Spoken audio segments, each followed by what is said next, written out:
eating food? Nope, I'm good to go. Oh, okay. You picked yourself up some. Okay, nice. Actually, first thing I'll do is I'm gonna hand you this. Uh, toss this into your wallet. This is your credit card. This is how you will be purchasing all your inventory stuff or everything that you're going to need for your purse. Okay. All right, so come over here. I want you to go ahead and look at this clip at the clipboard right here, and go ahead and sign on to duty, or clock on duty. Sorry. All right, easy enough. All right. Once you have that done, go into the City Hall app on your phone and set yourself to busy.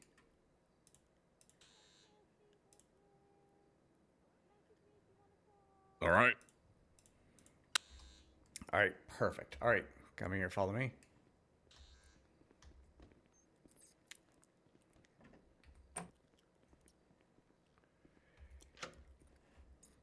Can you hear me right now? Probably not.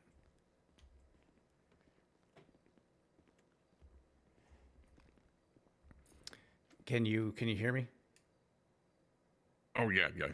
All right. So Did anyone stay with Sunflower? so inside here, with the her. air is very thick, so it's very hard to hear people She awake? sometimes. So what I did is I sent you an email with regards to the clothing of what you're going to get changed into. The only thing I want you to kind of Has she explained what happened? ignore is the very first thing. It says She was saying 214. something Ignore that one. random. It's either going to be number 4 or number 15. The 214 thing does not count to anything. All right. Red or pink? You said 4. 4:15, right? Oh yeah, sorry, 4 or 15. That's pretty much for either open collar or Was a it tie. big or small? I just grab any locker here. It was not. So you can grab any locker, pretty much, yes. And for Okay. when you will be putting yourself into, it'll be this big blue bag right there is where you'll kind of focus on. But you can pretty much go and change into clothes pretty much anywhere around here. And All right, give me 1 second. yeah, no problem.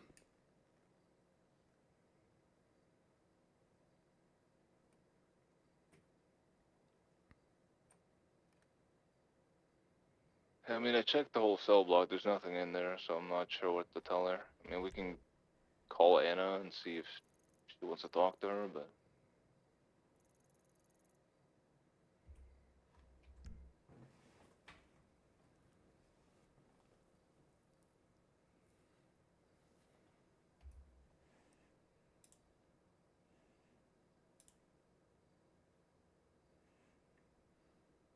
Anna has informed me that she can do therapy with Sunflower on Saturday. Other than that, she's really busy. Yeah, that's alright. That's fine.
These pants are a little tight, aren't they? Yeah, they definitely can be sometimes. But don't worry, they stretch.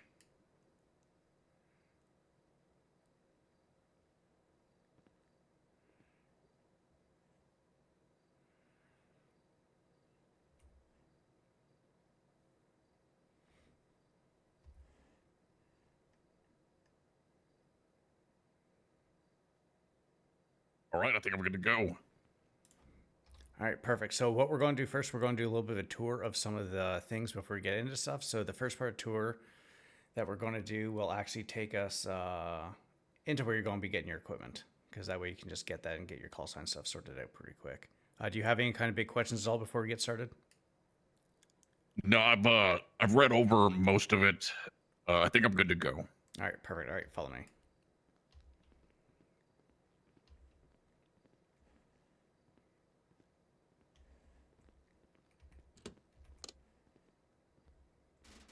I might have to pick up my pace. Pick up your what, sorry? I think I'm gonna have to pick up my pace. That's okay. I don't mind slowing down.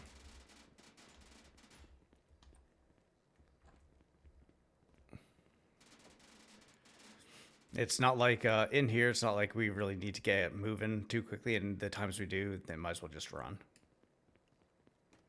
You'll find that a lot of lifers and stuff that are in here, they like to go at a pretty slow pace as well. All right, glad to hear that. How's today going for you? Not too bad. Did about a 6-hour shift earlier today, then got back on duty a little while ago for this. So it hasn't been too bad. We had one of our longtime lifers wake up, and she's been in a coma for like the last 4 months. Oh, okay. I mean, I guess all that's handled in-house, right? Yeah. Yeah, we have doctors come up here, and actually, we will actually show you that right here. So big thing with this is, thing to remember is, the only doors that really get locked when in regards to we're coming into the secure area is any door that has access towards the stairs. And also, if you look behind you on the wall, you'll see where it says Med Block 1 or Medical Block 1. Everything is labeled pretty generously when you're kind of... It may feel like a maze the first couple times they do it, but it gets pretty easy after a while. All right. All right, we'll go this way.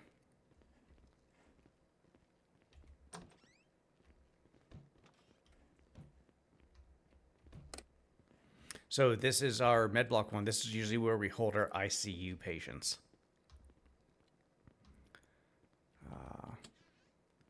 If you come in here, they all kind of look similar. And here you can see we have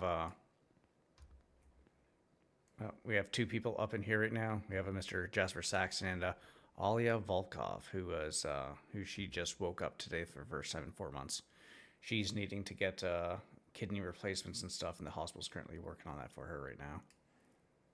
Oof. Yeah. What happened to her? Not too sure. I think it is some sort of internal infection.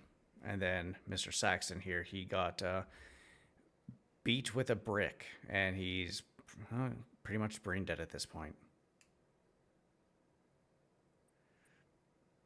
At least that's what people are saying. I mean, with there only being 2 in here, that's a good sign, right? So I'm guessing beatdowns with bricks don't happen that often. Oh God, let's see. We lost one guard to a brick. A person decided to shave down a brick, and to a nice fine point, and ended up slitting her throat, and he ended up escaping and started a big manhunt. We had him who got beat down with a brick. We have an inmate that's in here right now. She's on a life sentence with the possibility of parole, but she is definitely not getting fucking parole. You might even see her today. Her name is Sunflower, and she was the one who got him with the brick, and she likes to use bricks to hold people hostage and stuff like that. With a name like that, and she's doing shit like this. Yeah. Well, she is not too far away from getting the death penalty, to be honest. So. True. Okay. All right, good. All right. Actually, you know what? Here, we'll walk through the doors. I'll unlock and you lock them, okay? Sounds good. Both of these are exactly the same. They got the same amount of beds and stuff. 80 from 91. We don't got anyone really in this one Doesn't right it? now. What's 20? Lobby. 10 for Alice Meyer just got on duty, and she can calm down and tell us more about. Is that something I'm gonna have to get used to? Is kicking the doors closed behind me? Yes, they are say Alice very Meyer? annoying. Affirm. I mean, I know Ada. She was here before. I don't know. So the I'll other say this before we go in lady, here, just because sometimes it's hard to hear and even see sometimes. So we're going to go inside here and go to the left. This is the briefing room. So this is where we'll go have little tiny Store. meetings and stuff sometimes. And also there's a little bit of screen. So if you don't hear me, that's probably going to be why. All right.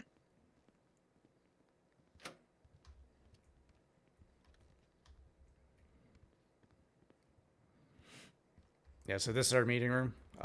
Whenever we have any sort of important announcements or calendar stuff, they'll be up on that screen there. We'll come up here to do little briefings and that. Nothing. We don't really come up here too often, but yeah, when we do need to, this is where it usually happens. Any big important kind of briefings. And then these doors don't get locked. Is that when you? Correct. They do not get locked. Okay. So you'll see that blue door gets locked because it's right by the entrance to the stairs. Yeah, makes sense.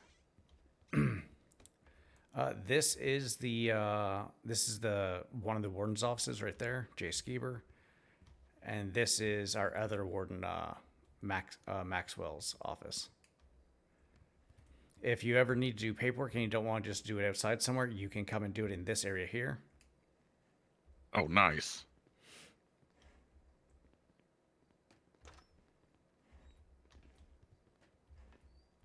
This is one of our interrogation rooms, and we got another one right here on the corner.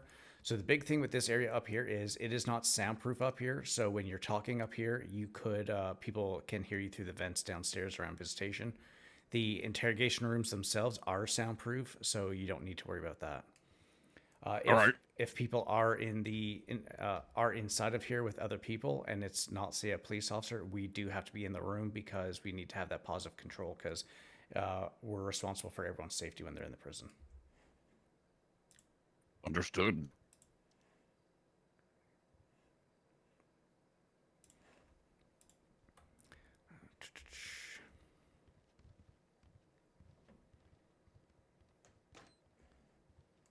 Ooh, and someone didn't do their job properly. This door is supposed to be locked.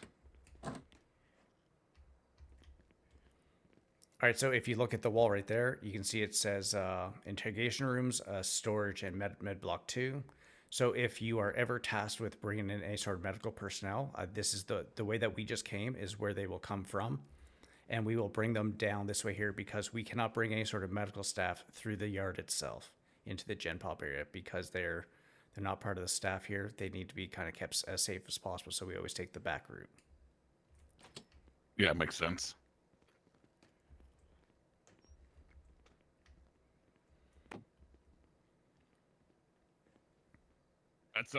That's a long ways going around the back. Yeah, it definitely is. So this right here is a storage.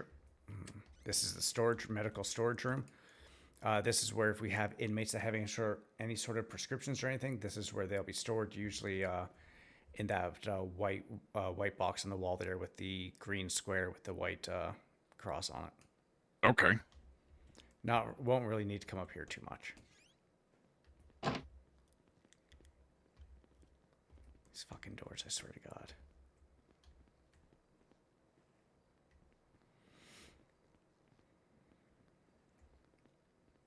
So you're going to love to hate these gates too, because they are an absolute pain in the ass. Hey, it's slow enough. Yeah. Usually, try to go on the inside and then try to lock it from there and then just quickly get through. So this door right here, we won't go through there, but that goes into Gen Pop. This is the entrance that we take the inmates in whenever we need to do anything. This is Med Block 2. This is where we bring anyone from the yard who needs to get anything kind of worked on them. We'll probably bring guards in here as well sometimes, unless there's inmates in here. Then if guards need help, we'll probably bring them back to Med Block 1 where I showed you before. It's pretty shit simple. One thing with regards to something that's changed recently is we now have local EMS that will bring people into here if there's no DOC on duty and they don't want to wait around for EMS. And so when that happens, it's like, as you can see, this door is locked right here. And then if you want to, the gray box right to the right of the door, if you go ahead and press that. It unlocks, stays unlocked for about 5 seconds, then it locks itself back up. Hey, that's pretty handy. Thank you for service. Oh, good night. Thank you for your service. Who is using the buzzers? That was me showing the cadet the system that we got. Oh, okay, you're fine. It's okay. Well, we're just laughing at it in the lobby. Yeah, it's surprised how loud it is, how far it reaches. Yeah, you can hear it on the freeway. The freeway, holy crap. I told the Maxwell it should be louder. You know what? I got distracted while we were going through there. We're going to go back. Oh, wait. Nope. Nope. Never mind. I am not distracted. Sorry. It is a maze sometimes. Do some laps in here at the end of the shift, huh? Yeah. Learn the layout. So this is... Oh, sorry. Yeah, you can go ahead and lock that. So we're not going to go in there right now. So this door right here will bring you right to the front of the armory. This is where you talk to the nice lady there if you just need to pick up equipment but not get rid of anything. But we're going to go around. So first thing, this box right here, this control right here, if you take a look at it nice and close, you'll see that asks you for an input, and you can put an input for, we'll get to that later, and that will sound the alarm for if we're locking the prison down. And then there's another code that you can put in that will shut down the alarm. Okay. And then coming in through here, this is the armory entrance.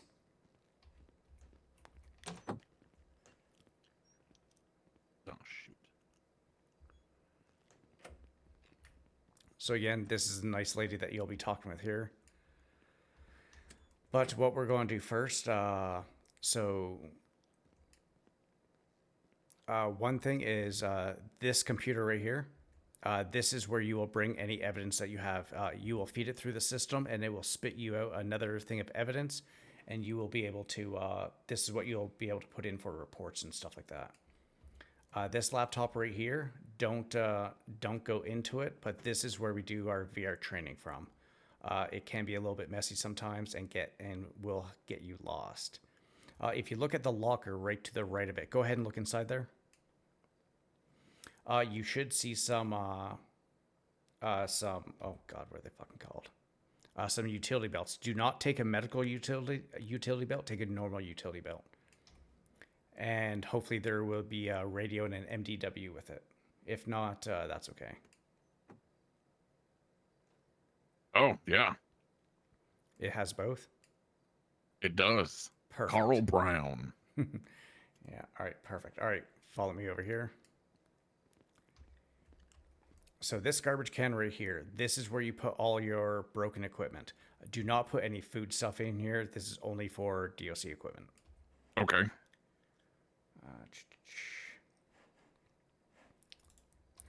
All right, so come over here.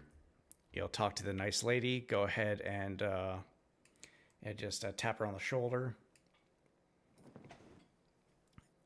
And once she gives you the item list of things to purchase, let me know. Oh, yeah. I mean, I've got it.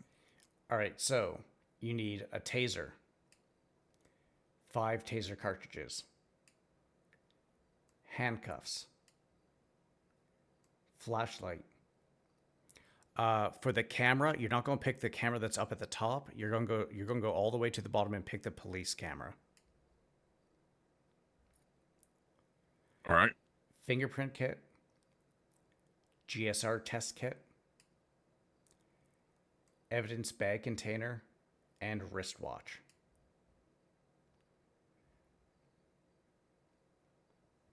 And once you have all that, go ahead and purchase, and it will be using the credit card they gave you at the start.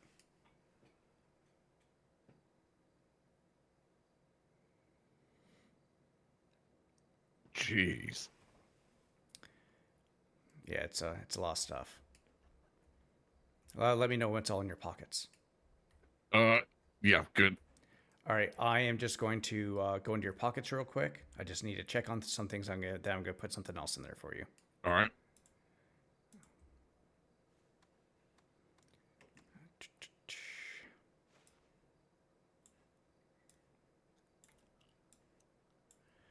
All right, taser. Yeah, handcuffs. Actually, that's gonna stay there. Flashlight.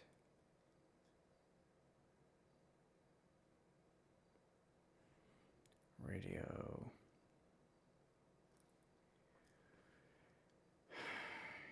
GSR, finger, evidence bag. MGW. Wristwatch.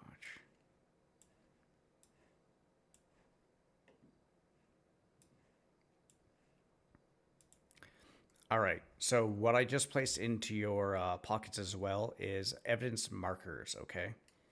So what you're going to do with that is all the important items. So for example, your taser, your MDW, your handcuffs, flashlight, your radio, camera, even your utility bag, your utility belt, sorry, you are going to mark those. And the way that you do this, you grab onto the evidence markers and you control it over to the item that you want to mark, okay? Okay. And once you're there, once you are able to label it, what you're going to do is you are going to put your first and last name.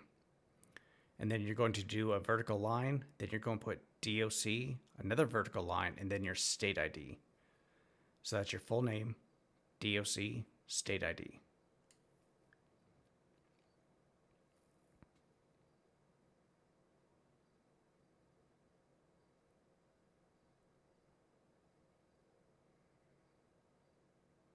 And let me know once you have all those tagged up.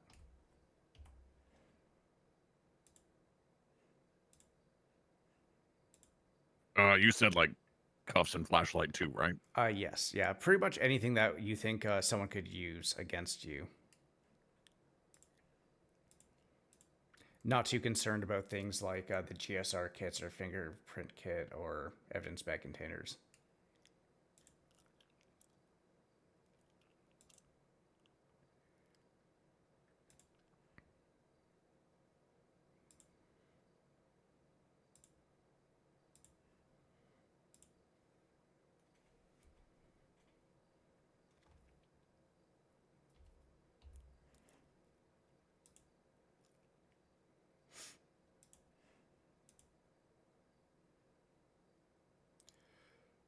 All right, I think I'm good.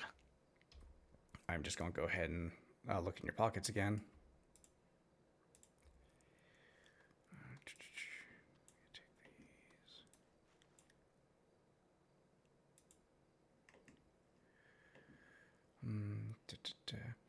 What I want you to do is use your wristwatch.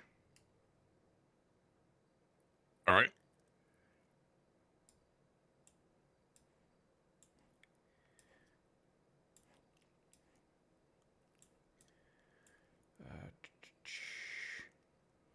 All right, so what I just did is I moved a bunch of things into your utility belt. So your handcuffs, your MDW, your radio can all stay inside of your utility belt, along with your all your different kits and your wristwatch as well. Once you have it pretty much up and running, everything else will stay on you. You can't put those into your utility belt. All right. All right, let's see here. Next thing is to pick your call sign. So,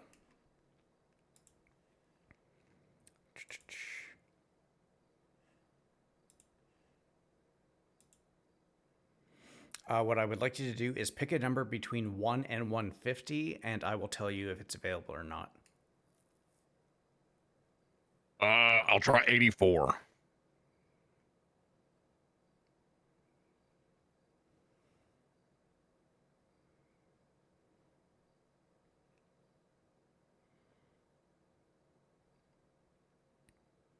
Ooh, you are in luck. 84 is good to go. Is there any Nice. significance to 84? It's just it's the last digits of my license, so Oh, okay, nice. keep it simple. Yeah, perfect. All right. Actually, yeah, I'm just going to look through your pockets one last time. Just need to check on one more thing.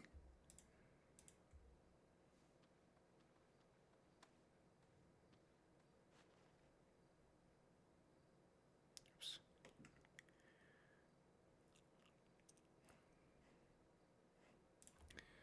All right, perfect. All right, what I would like you to do now is open up your dispatch. Do you know how to do that? Yep. All right, so once you do that, do you see there should be 4 names that you see? You should see Sven, myself, John Castle, and yourself. I do. All right, so what you're going to do is you are going to right-click on your name. Once you do that, it should ask you to input, set call sign. Once right. you do that, where you're going to put it in is you're going to put in 1-C-84. What the 1 means is that you're a non-solo cadet. The C stands for corrections, and 84 is obviously your call sign itself. And so what you're going to do now is you are going to take out your radio. And what you're going to do is you're going to turn on your primary radio channel. So right now it should be red. Go ahead and click on it so it is green. Once you do that, go right to the middle. Just go ahead and click on that and type in 20. And now if you put your radio away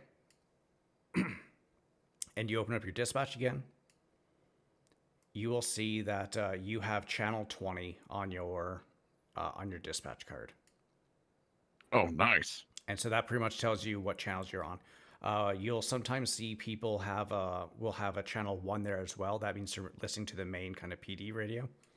Because sometimes it can get boring. Sometimes you just want some stuff. But not going to lie, sometimes, especially around these times, it gets very loud. And I just don't even bother with it. The next thing I want you to do is with your dispatch open, right-click again and set yourself to 10-7. After that, right-click again, and you're going to assign to unit. And once you have that, what you're going to do is you're going to start typing in 5-Charlie, and you'll probably see my thing pop up, and then just click on my call sign. There you go. So if you look at your dispatch right now, it shows us that we are in a group right now. So that means that people will know that we're together. And what I'm going to do here is...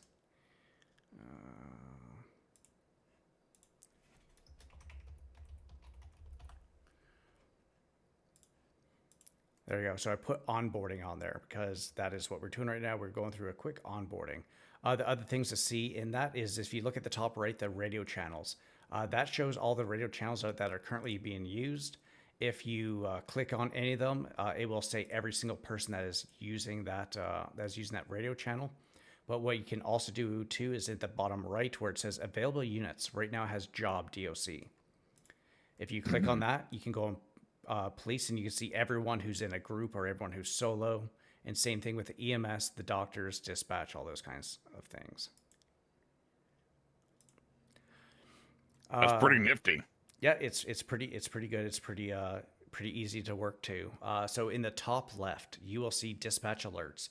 So we don't see every single alert that the PD or EMS see. We only see very specific ones. We'll see things for like a 1047 if someone's down. We'll see gunshots. We'll see injured persons, or we'll also see the 13 call signs.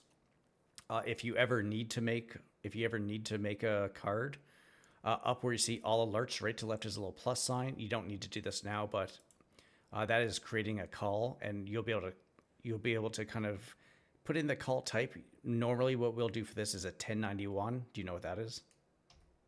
I do not. That's when we're going to be doing a transport. So that means if we're transporting either, some lifers here to go to the food truck, or if we are taking people from here to go to a court case or sentencing hearing, something like that.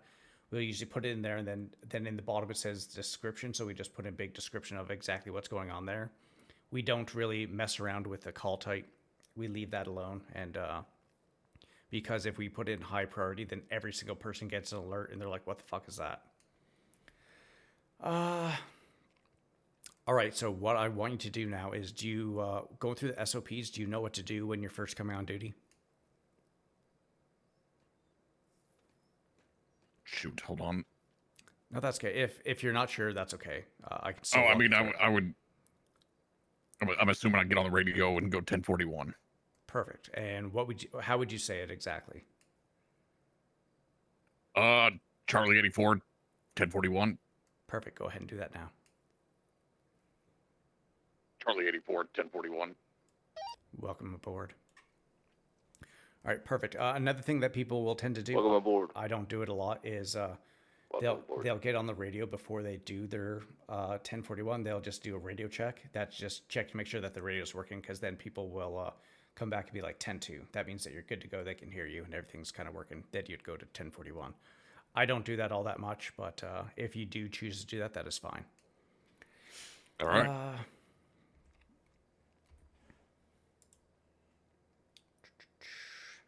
Ooh, okay, I'm gonna have to. Hold on 1 second. Yeah, no problem.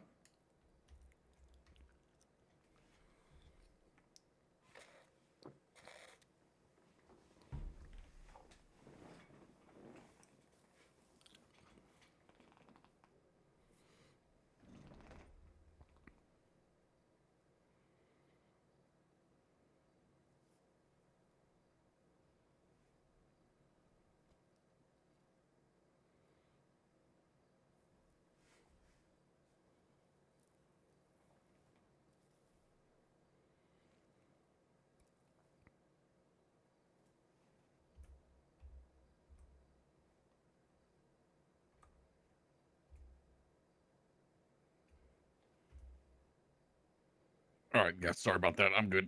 Yeah, no problem. Okay, so what we're going to do is we're going to continue with the tour portion of this, because there's a bunch more things to see here. And so we'll just go ahead and do that. And if at any time you have any questions about anything, don't hesitate to stop me and ask, okay? Will do.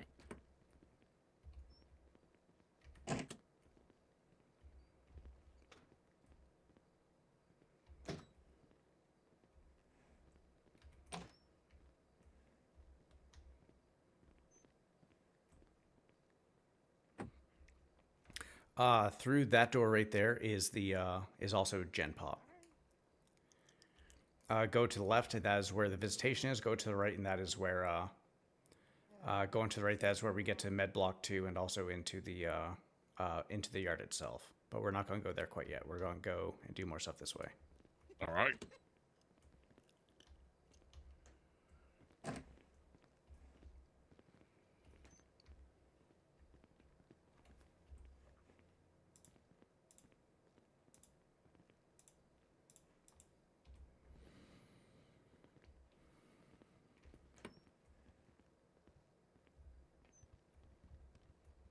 Yeah. Him, so.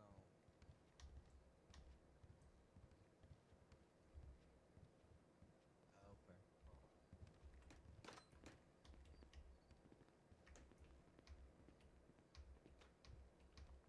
Straight in the face. Nice. Got by some annoying ass cop, and then I told him how annoying he was. And he said I should believe in being reformed, and I told him reformation.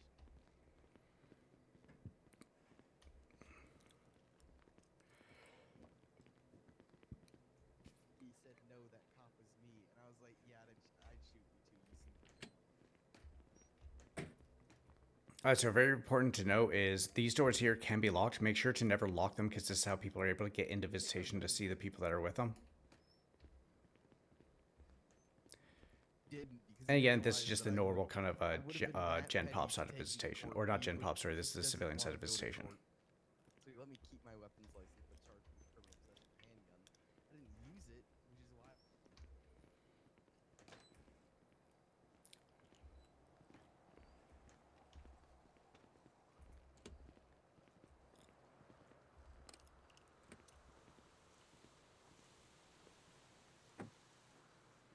So with these gates here, actually we'll do this part here first, because this one is a little bit more kind of telling of some of the things. So these use a different set of keys. So these use a key fob. So if you remember how to do that, go ahead and open up this gate for us. There you go. You hear that verbal or that audio kind of sound? Yeah. So big thing to remember when we are dealing with any sort of airlock at all, only one gate gets unlocked at a time, and that prevents people from just running right through. Keep walking up this way. Keep coming here. Oh, it shuts automatically. So these gates are an absolute pain in the ass. If you try to lock it while you're up close, some people can, some people can't. But the great thing with these is both gates can be locked and unlocked from right here. So from here, go ahead and lock that gate. Now turn around here and go ahead and unlock that gate. Perfect. Go ahead, lock it again. Beautiful. Simple enough.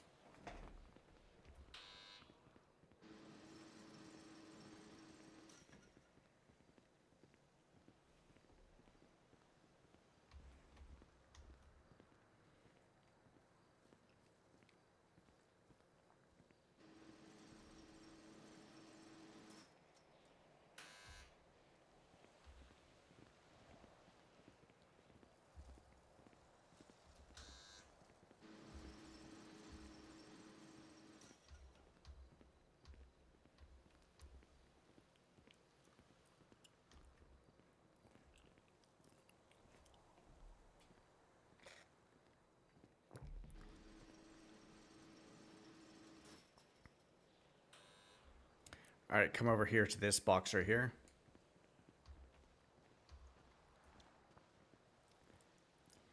All right, what I want you to do is go ahead and go inside here and pick up a key fob.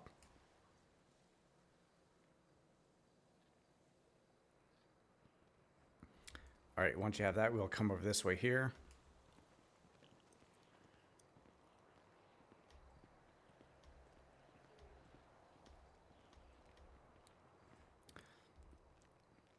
Now, if for some reason a vehicle that you're looking for is not in here and no one has it out, what you can do is you go to this you go to the door side of the key fob right here, and you look at it, and then you go to the park. You can even go ahead and look at that now if you like. Once you go and see that, you'll see all the vehicles that we have listed. The ones that we drive for day-to-day stuff are the Monarchs. Those will be the ones that you use pretty much the most time. Those are the cars down at the far end. But yeah, that lists all the vehicles that we have here. You won't really be driving most of them, but yeah. Sorry, give me one sec.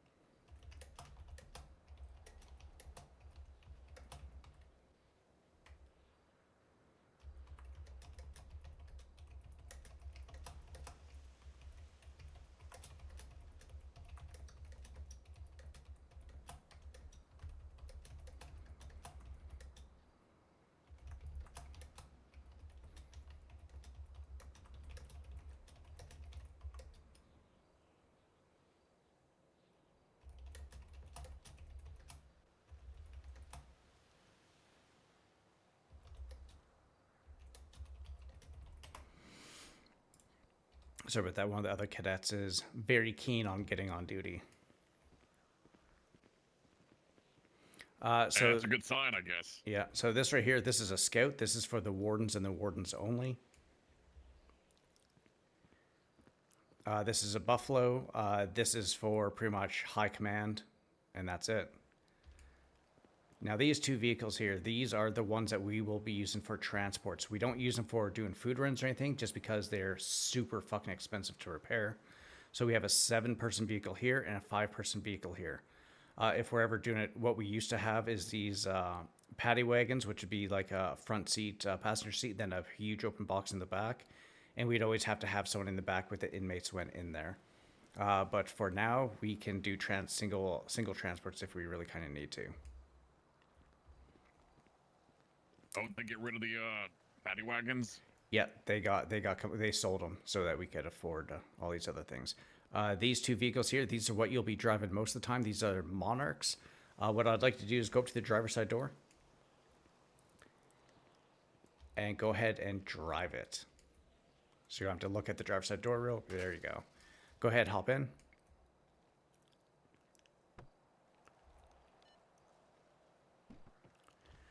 Turn on the vehicle. Go ahead and turn on the lights.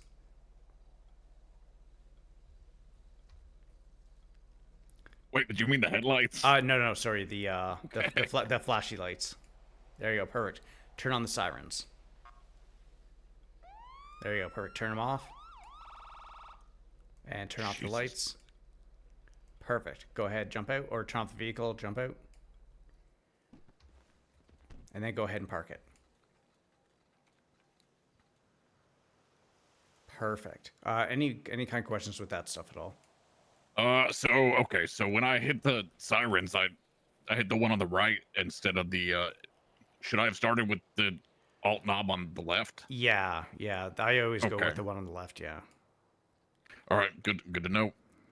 I mean, to be fair, I didn't even know that there was an alt one on the right to do that with. So I learned something new today. Every day is a good day if you learn something. All right, so what I'd like you to do, go ahead and put the keys back into the key fob or back into the box over there, All right. and then just meet me back over here.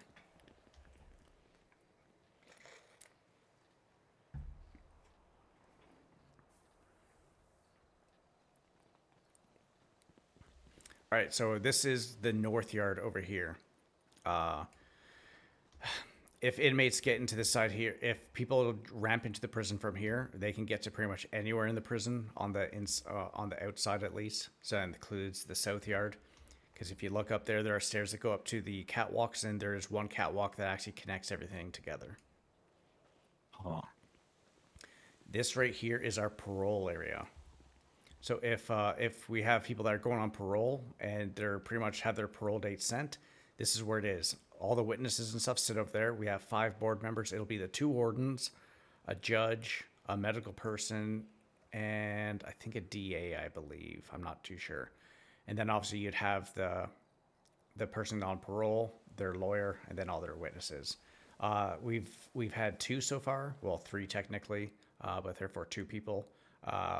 One got in the first try. Second one, there's a bunch of dick swing going on between Sama and the DOC, I think, or something like that. And so the first one got denied, and then he ended up doing it again, and he got approved afterwards once things got sorted out. That's handy. Yeah. Well, yeah, we don't have anyone currently on doing parole right now. We have someone who wants to, but she's not going to get it because she's a fucking she's just she likes to bite people and hurt people way too much. Or, beat people's brains in with a fucking brick. Oh, okay. The sunflower one. Yeah.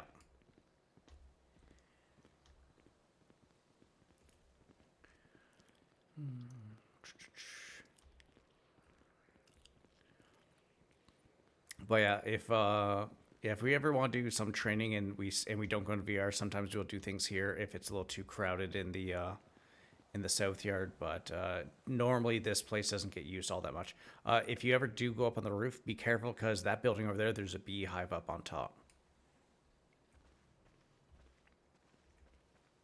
Yeah, when the wardens went and put it up there, I guess for the food truck stuff, but I've never seen the honey get used for anything, so who knows. Oh, okay, an intentional beehive, not Yes, like a yeah, not yeah. a nature one. Yeah, not like a pest.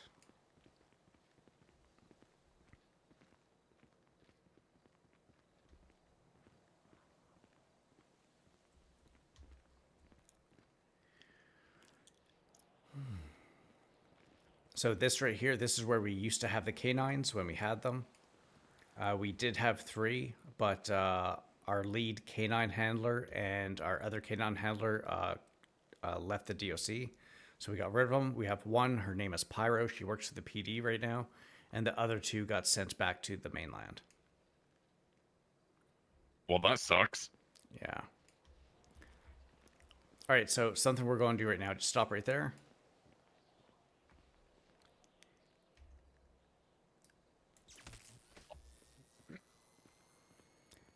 So that is being tased, and that is what it feels like.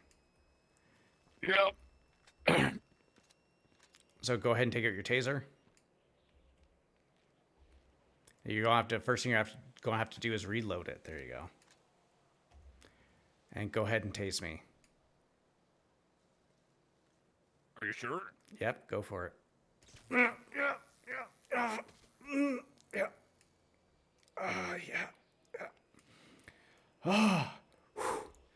All right, so you hear that whining sound coming from your taser? Yeah. You are not able to discharge another round until that whining stops. If you look at your taser, you'll see you still have 1 more shot left in it.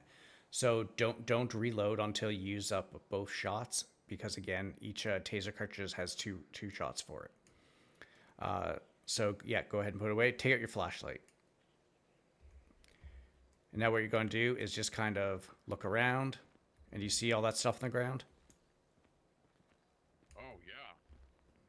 All right, come over here. All right, so this is going to be a part of the evidence collection phase. So one thing that you're going to have to do is you're going to have to take out your camera, but before you take out your camera, you need to make sure you put your flashlight away. Because if you try to take out your camera while your flashlight is still out, it's going to kind of break things. The camera won't really work properly. So go ahead and take out your camera. And on your camera, if you do have the police camera, you should see that there's some information on there. On the top right, it should have like your name and pretty much like who you are, pretty much. Yeah. You should see a time, date stamp, and all that stuff as well. And so what I would like you to do is take a picture of the evidence there.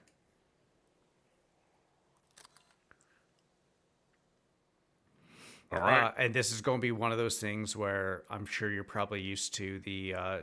Do you have the Share X app on your camera?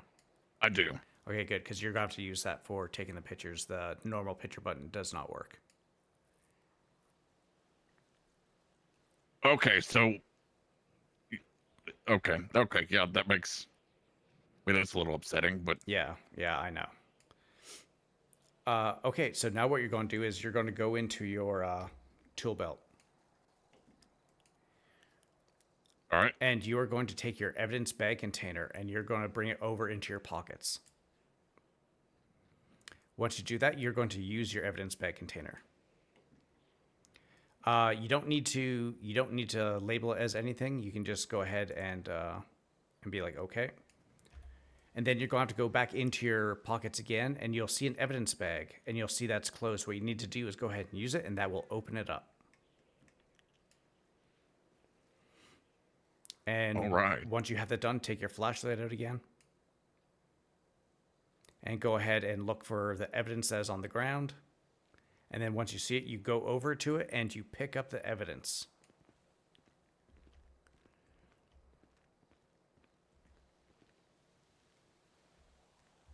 So hold on. I need to Yeah, remember how to yeah. hold my hand open.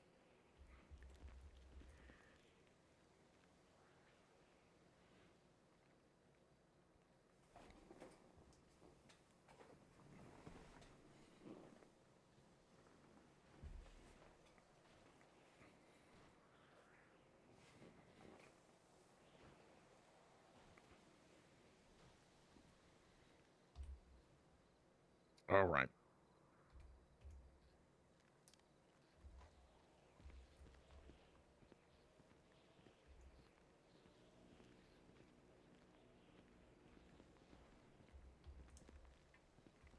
Now, am I picking up all this, or So if you walk over it while you're picking up evidence, you should see that there should be 4 items that you've picked up. all right? I've only got 3. Hold on. Oh, okay. Yep. There's the last one. There you go. And also just to double check, what you can do is look at your evidence bag again, and it will tell you what's. It'll show you kind of everything that's in there. Hey, that's pretty cool. And then once you're good, you can go ahead and close the evidence bag, same way that you opened it. All right. All right, go ahead and put your evidence bag container back into your utility belt.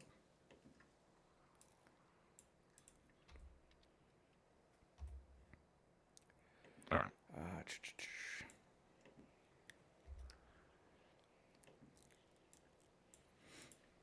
All right, and we'll continue the tour.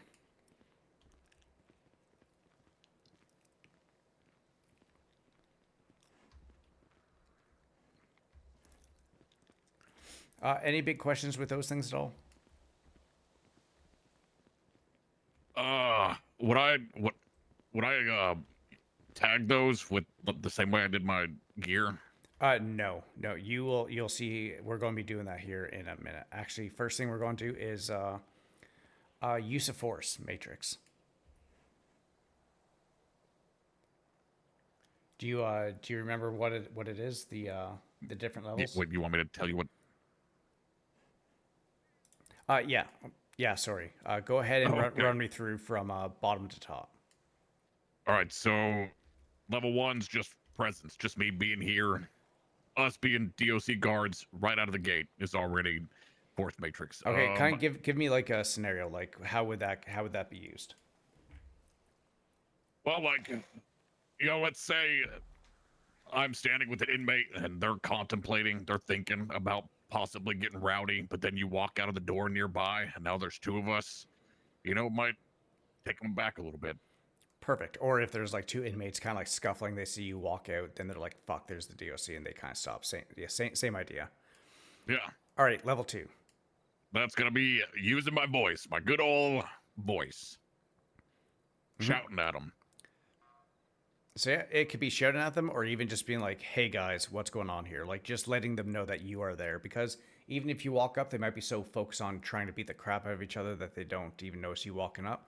So even you just saying something is the same thing. And then obviously you can still escalate it from there, where you can be like, "Hey guys, knock it the fuck off," and then that will obviously get into level 3. So go ahead for level 3. All right, that's gonna be open hands. And close fists. So that's like tackling, right? Yeah, tackling. Yeah, kind of like knocking people over. Obviously, it can go to kicking, punching as well, but also handcuffing. Okay. Now you say punching and kicking. Or is that something that's like, if you're getting the shit kicked out of you? Is this sometimes better to swing back than it is to try to reach for your taser? Well, think about it. If someone is right here on top of you and they start swinging at you, are you going to have time to kind of take out your taser? Because it does take a bit of time to get out. Yeah, I mean, So- I'm all for swinging back, but I just, I don't know. I thought that was frowned upon. Maybe. So it's gonna be one of those things. Like it's definitely gonna be one of those read the room things. Like you could definitely try to push someone away and then go and reach for your taser or your flashlight. But at that point there, it's like, yeah, if they're like really close to you and they're like starting to throw punches back again until you have created a little bit of distance, then you can go ahead and take out your less lethal. All right, understood. All right, level 4. Oh, you said it. Less lethal. It's gonna be my taser. I mean, I guess the baton as well, or flashlight. Although I feel like the flashlight that's borderline. Why don't we say less than lethal? Because Come on, Sven, chop chop. oh, that was loud. Okay. Because it's not really less than lethal. I mean, a hit over the head is all Anyway, it takes is one hit to kill anybody. Anyway, There's still that I'm gonna head on chance. the catwalk and see if I can see anything. Exactly. So pretty much what that means is, with less lethal, it still means that the intent behind it, you do not have lethal intent, but If I see anything resembling a ghost, I'm shooting that fucker. you can't. 10. Excuse me. Did you say ghost? Yeah, some fuckwit just called and said that they're seeing a ghost. So fuckwit means sunflower. Is it a doctor that has a hatchet? No, No, was it's a straight white up a ghost. No eyes, and looked like a human. I'm not seeing Anyways. anything from the catwalk. But yeah. So the intent is not lethal, but any of these things can see her. can kill someone. I don't see. Because, like, for any example, other we had an individual. inmate in here not so long ago. She got shipped out about a month or so ago, and she had a pacemaker. So if you were to tase her a couple times, there's definitely a good chance that her pacemaker would short circuit. And again, like you said, with the flashlight and baton, no, I like you can go think and we're hit good. people with them, but if you hit someone over the head or if you do something kind of decent, it will definitely have the potential to, take them down and also possibly kill them. Any questions with those things? Nope. Perfect. How's it going? What's going on? Not much, just running through everything pretty much. Actually, we're not we don't really have a whole lot left. Huge.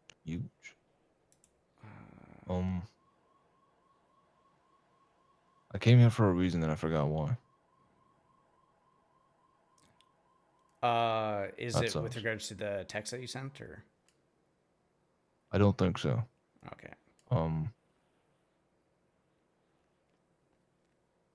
I'll find out. Good luck. All right, handcuffs.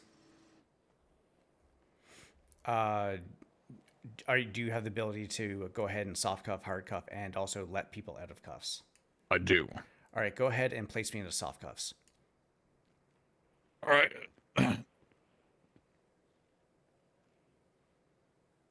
Oh, wait. I guess I should have, instead of reaching around you like that, I should have just done it from the front.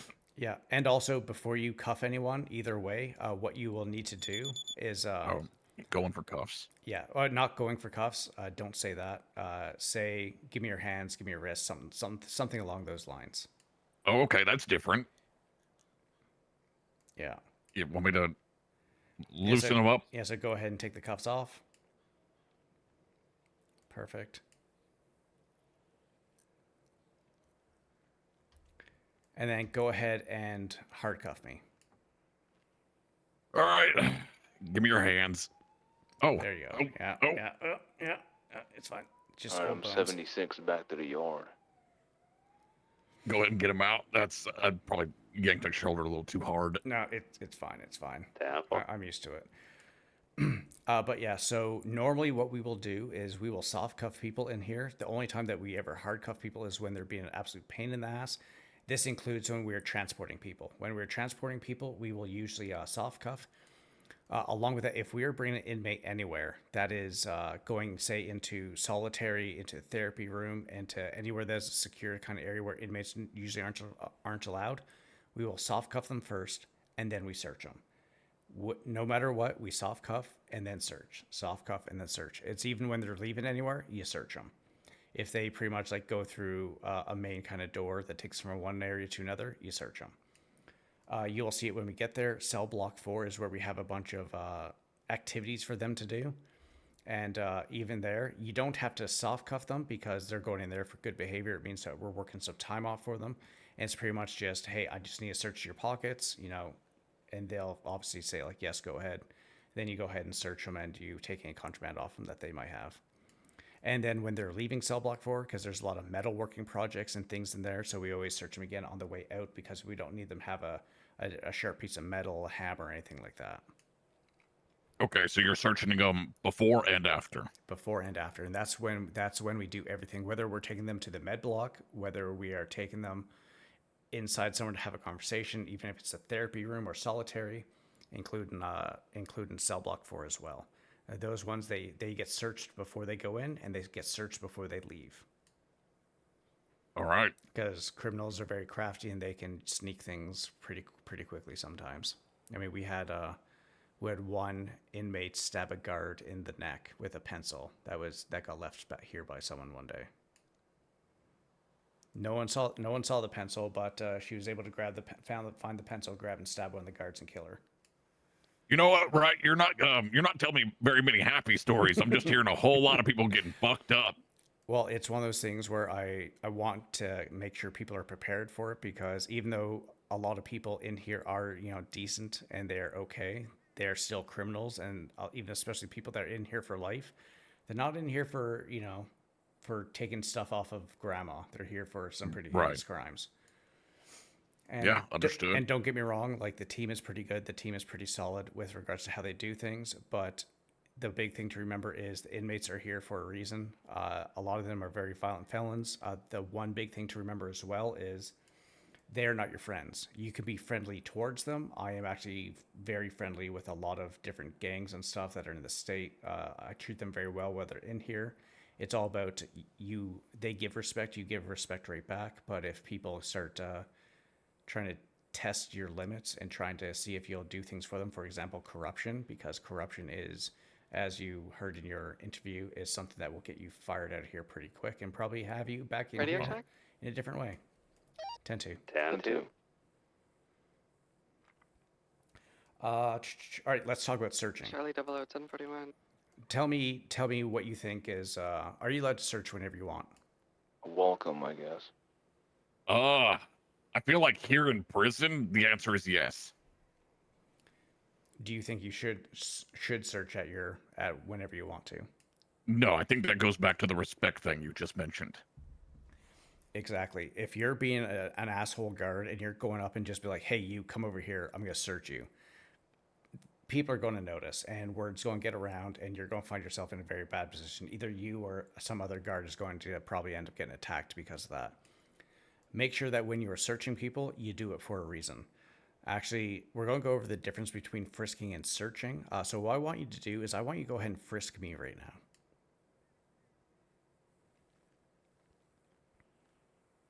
All right. Now, if you look at my pockets, I have a lot of the same stuff that you do, and you can. What stuff do you see in my pockets? Your belt, taser, flashlight, and wallet. Exactly. That's a nice wallet. Yeah, it's a DOC wallet. But maybe we can get you one once you get through a couple of the cadet phases. But yeah, this is so that's frisking. I'm not gonna lie, we don't really frisk here all that much. There's no real point to it. If we are going to be looking through someone's pockets, we're going to be looking I through need everything. food. Anyone hungry? Because I could use a meal. ooh, actually, I should probably eat some myself too. You say a meal or a mule? A meal. Sounds yeah. like a mule to me. So, What's so the yeah, difference between the two things you just said? Quinn, I swear to God. What? A mule is a donkey? Oh, sorry, I'm locked in. Yeah, definitely locked in. What's up? This is Quinn. She's one of our up and comers. She got here not too long ago, and she's already a corporal. Hey, nice. Right. Hey, I'm a corporal.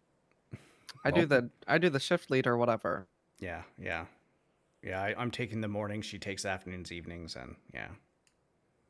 All right. Well, pleasure to meet you. I'm Kendrick. Nice to meet you, Kendrick. I'm Quinn. Dude, okay. Is that like? Is that how you prefer to be addressed? Like, I usually, I don't know. At work, I always go by like a last name basis, or does everyone prefer first names, or? It's person dependent. I think most people are pretty easygoing.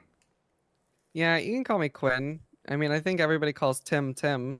Yeah. Everybody calls Castle Castle. Nobody really calls Castle John. It's just weird. That just sounds weird. Yeah. Sometimes I'll say sir here and there, depending on the context. Yeah, I don't really. You should say sir. Well, I mean, you also go and fucking punch him in the face every time you get a chance. Okay, to, well, so. that's not on purpose.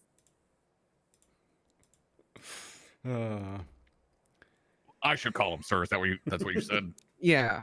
All right. Yeah. Yeah, I can do that. Yeah. That should be. Yeah, Then do it's you have easy enough. any allergies? I'm gonna say probably till you get out of your cadet phase. Food wise, probably, no. He's a. Is he a captain? Yeah, he's captain Yeah. of the guard. Let me guess. Poland? No. All right, I'm That's just gonna huge. turn this fucking radio right down. You just say Poland? Yes. But yeah, so that's pretty much it with oh sorry, and then go ahead and search me What too, do you just call so you it, can Miss see the American? difference. Holland? This fucking guy. Didn't you just say you needed food? I'm sorry, who says Oh no, I got Poland? food. I just need to eat my food. All right. Hey, Kendrick. Yes. For political reasons, I can't answer that. How do you pronounce pollen? Like Polen? Polen. Pollen? Yeah. You wouldn't say Poland, would you? No. Pollen. Okay, perfect. Perfect. He's a good one. It's great. God, I kind of wish we didn't go through the taser stuff, right? I'd just get you to tase her. What? What? Hey, at least you're wearing a vest. True. I don't wear vests. Yeah, I'm kind of 50-50. Most of the time. Depends on who's awake, especially right now with Sunflower doing her whatever she's doing. Yeah, definitely have one on it going in there. The captain though, he's a minimalist, huh? Yeah. He's barely clothed. Yeah, he doesn't wear a lot of clothes, but at the same time he wears a lot of clothes.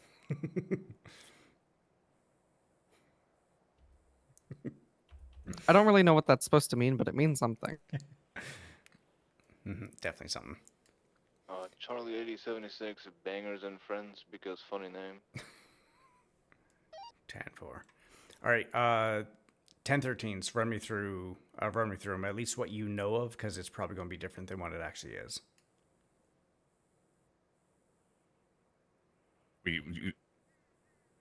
I'm sorry, you asked what? The 1013s. Give me the different kind of variations of those if you've seen them. If you haven't, that's Oh, great. okay. You mean 13 Alpha, 13 Bravo? Yeah. So there's so- there's 3 now. It's 13 Alpha, 13 Bravo, 13 Charlie. Oh. Huh. Well, okay. So Let I you try just to do let the- you try to figure this one out. yeah. Let's say the new system is probably Alpha is high tier emergency. Bravo's now probably lower tier emergency. Still an emergency, but not as much. Maybe people getting beat down instead of shot, but they're still getting beat down. And then Charlie, I guess, would have to be a mild inconvenience. All right, so you're pretty close. So 13 Alpha, you're right. So 13 Alpha is your life is in danger. So this means that say an inmate comes up and starts playing punchy face with you, he beats the crap out of you, and you're down on the ground, and he does not stop. He just keeps on beating on you. That means that your life is in danger, and that's a 13 Alpha. 13 Bravo means that you pretty much got beat down, and now they're rummaging through your pockets and they're starting to take your equipment. So the 13 Alpha and 13 Bravo both means that you're going to be getting a response. And obviously the Alpha will be the higher tier one. That means you'll definitely be getting cops probably come rolling in here with guns and everything and all that good kind of stuff. But yeah. 13 Charlie is you're walking up on one of these, or you're in a tower and you go and you fall out of said tower or off of one of the scaffolding or off a roof, or God, what else? Someone tosses someone else up in the air and doesn't catch them, they fall down, hit the ground, or pushes them off the roof. One of these things would be like a 13 Charlie. Pretty much means that you're kind of down, but you're just a bit of an idiot, and that's why you're down. I used to call it a 10 bozo back when it was a Bravo. Yeah. Can't do that anymore. There's only one exception to the rule of falling out of a tower. So if you can kind of see the top of the tower over there. So in each of those towers, there is a rifle. It is a very high-powered rifle. It is a very powerful gun. So if you have that in your pockets or in your hands and you fall out of the tower, that is an instant 13 Alpha. And the reason for that is just because of how powerful that gun is. They don't want to get in the hands of everyone, even if there is no one around you when you fall out of the tower. Okay, understood. So, long story short, that'll be a very embarrassing talk that you'll have to have with someone. Okay, so watch the rails. Hopefully Exactly. me, because it'll be funny. Mm-hmm. I'll just laugh at you. Can you think of anything else, Quinn? No. I'm not thinking much right now. Okay. All right. Let's go walk in this way.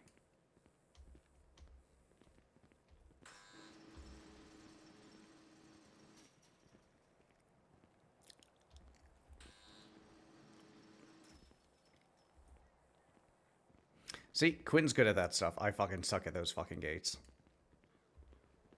The gate's just like me, man. I don't know what to tell you. Yeah, I think you bribed them. I feel like that one snapped shut a lot faster than the other one. Yeah. So this right here, this is intake. So if we're transporting inmates from a police station to here, this is the door that we bring them to.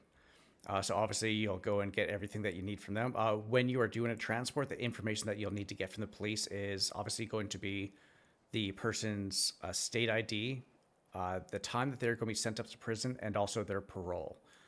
Something else to clarify is if they had their possession seized, because if you do a double seize, I guess that really just kind of fucks everything up when they try to get out of prison. So once you have them, let's go on through here.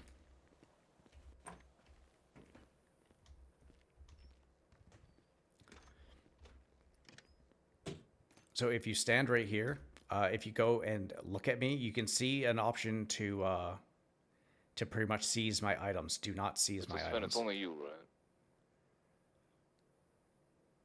All right, I do see that. I'm Yeah. not seizing. So it's pretty much like you got to stand in this general area in order for that to work. Something else you need to make sure to do is if the inmate does not have any sort of picture, what's it called, Quinn? What's the picture called? Mugshot? Yeah, mugshot. If they don't have a mugshot, You get them to go up against that wall there, and you get them to turn face, and you take a new picture, and you can give them a mugshot.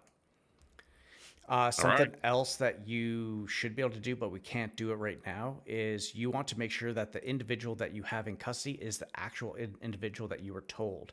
So this is where we would fingerprint them, but the fingerprint scanners are broken right now for some reason, so we can't do that. And this means that we would obviously be able to confirm that, yes, this is Last call. Anyone hungry but Sven? negative. Yeah, I'm hungry. You are? Fuck. All okay. I kind of just said that to make his life harder because it's funny. You know what? I was pretty sure that's what you did. So once you have all that stuff done, what you're going to do is you're going to put them on the other side of this gate right here, and just have them kind of turn face away from you, and you're going to uncuff them once the door is locked. Then what you're going to do is to do paperwork. You pretty much started off with jail, and then you should be able to see everything else. So it's going to be jail. You put in their state ID, the time that they're going to be in prison for, and then their parole. And once you pretty much give them the little, like, hey, have fun, you go ahead and send them up, and they end up on the other side of that blue. The local DOC will take them to the other side of that blue door right there, and that's where they go and get changed, and that's where they kind of move into the yard. Okay. Hey Tim, that's your call. 10-9. How do you feel about letting Sunflower go out from the cell block, Bravo? Negative. 10-4. When it comes to Sunflower and getting involved in incidents like she did last night, she is constantly being given privileges and stuff. So this is going to be a lesson learned for her. What happened last night? Wait, I can just check. Hold on. Yeah, there's a report. All right, let's go this way.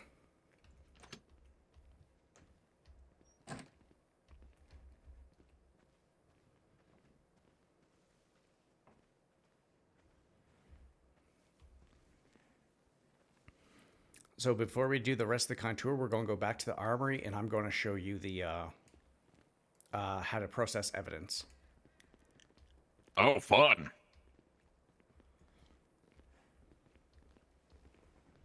We're going to take a little bit of a shortcut, though. We'll go through here. So we're going to be stepping into the yard here shortly. So just kind of keep your wits about you.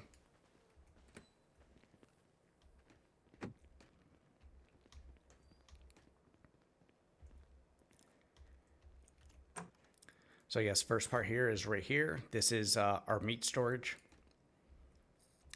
Tim, where'd you guys move to? We're in the back of the cafeteria. Gotcha. Wow. So you can actually have people kind of chop stuff up here and that. We don't use this too much because we don't get a lot of meat in here. But let's go this way. Oh, is this locked? Yes, lock that one. Yeah, all the doors from here on will be locked. All right. So this is also the kitchen. We do have things set up where inmates are able to do a little bit of cooking and stuff. It's a bit of a pain in the ass right now, and it's not fully set up, so we don't really use it too much. And as you can see clearly into the cafeteria. Good Lord. Yeah, it's a very big. And if you see all the tables and stuff and the computers and stuff set up in there, they used to hold some court sessions in here as well. All right, so that's not like inmate court. Yeah, exactly. Sometimes they'll have actual court sessions in here. So this gentleman here, he will sell you seeds and stuff. That is usually used for when we get the food truck pretty much prepared. He just Yeah, you can just hangs out back here the whole day. Exactly. Yeah, we lock him back here. Yeah, he's kind of. Yeah, he likes it. He likes the quiet. He doesn't like all the noise. You mess up and you're next. Yeah, this could be you could be taking it. Could be you. You know, maybe he wants to get back out doing DOC work. Maybe you'll just swap places. Good to know that a demotion is possible. Exactly. There's always a way to get demoted. Oh, also, by the way, good lesson. These doors have separate locks. Ah. Yes. So sometimes you open both of them at the same time, and then you walk out of them, and you only lock one. So just remember that they're both locked. It doesn't really matter, but doors have locks for reasons, so use them. Understood. This door right here, this goes back out into the alleyway. If we're doing a transport where we're taking someone from here to go somewhere else, this is where we would back the vehicle up to. Okay. Yeah, and you can just take a quick little peek out here. Yeah, it's pretty easy. So we would back the main vehicle up here, and this is where you'd be loading up the inmates. Huh.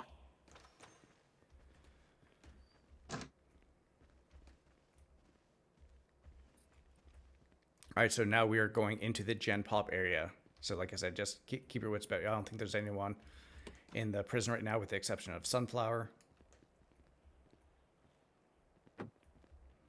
Oh. You got this. First time walking? I've done it once or twice. All right, so That's another sad. thing. So this door here can lock. Do not lock this door unless we're in a lockdown.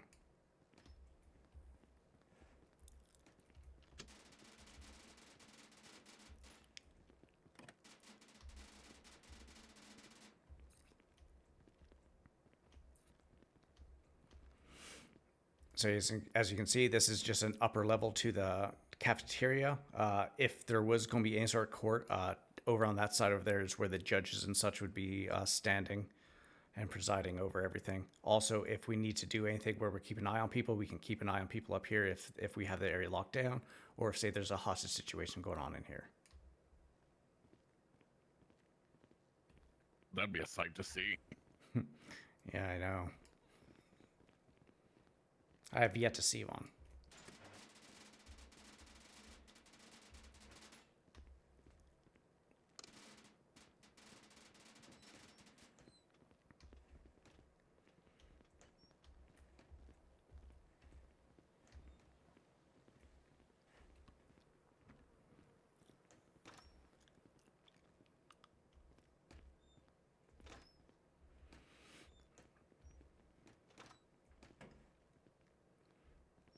All right, so we're going to go back into the armory. So again, this is the door I was telling you about before.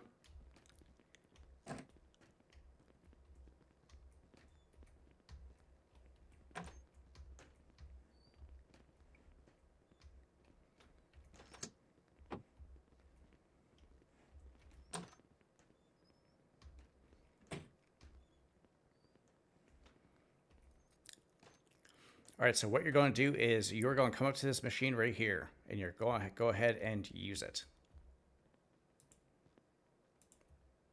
And you should see it brings up the 4 things. Those are the 4 things that you found outside. So what you're going to do is on the left-hand side of those boxes, you're going to go ahead and check all those. All right. Once you have that done, you're going to hit submit. And then if you look in your pockets, you see you should have 2 evidence bags now. I do. So what we're going to do is I want you to open up your MDW.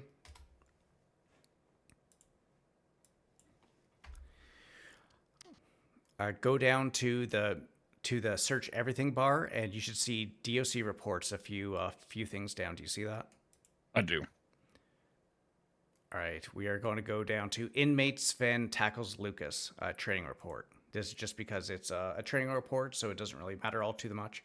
And if you scroll on the left-hand side, if you scroll down, do you see the thing that says evidence? Yep. On the right-hand side of that little tiny box, there's 3 white dots. Go ahead and click on that. And view evidence locker. Do not click on enter evidence viewer. Click on view evidence locker. And then when you do that, go ahead and drag both of your evidence bags into that locker. I'm going to do the same. And so go ahead and get out of the evidence locker. Open your MDW back up. Down at the bottom right-hand side, you should see a little refresh button. Go ahead and click that. And then when you scroll down to the evidence again, you should see the casings and the projectiles and all that. Do you see that? That is a handy machine. It is. So thing to remember, very common sense, but it does need to be said because some people don't get it. In order to enter the evidence locker or look at the evidence, you have to be standing near this machine. You can't do it if you're anywhere else. Understood.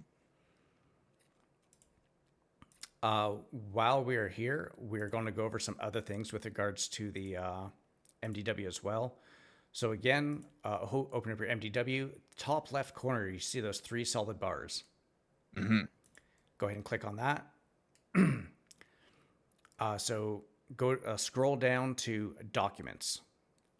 And then once you're there, go down to Department of Corrections. And then you should see a bunch of things kind of pop up. The main things for you to look at for there is the standard operating procedures down at the very bottom. There are some other things in there that you can kind of look at, but they're not really for you at this point. Pretty much the only thing in here is really the standard operating procedures. Next, if you click on the search everything bar, obviously the very top is profiles. That is where you can look up people's either people's names, or you can look up people's state IDs. Below that, you should see docket criminal. Go ahead and click on that. So this is going to be a very handy thing for if you're trying to find, if you know a court case is coming up and you want to look into it a little bit, this is where you can do that. But if you're trying to find an older court case, what you can do is right to the left of the search everything bar, there's those 3 solid lines with the 3 circles, 1 on each line. Do you see that?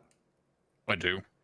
Click on that, and on the right hand side you should see 3 things: newly filed, scheduling, and scheduled.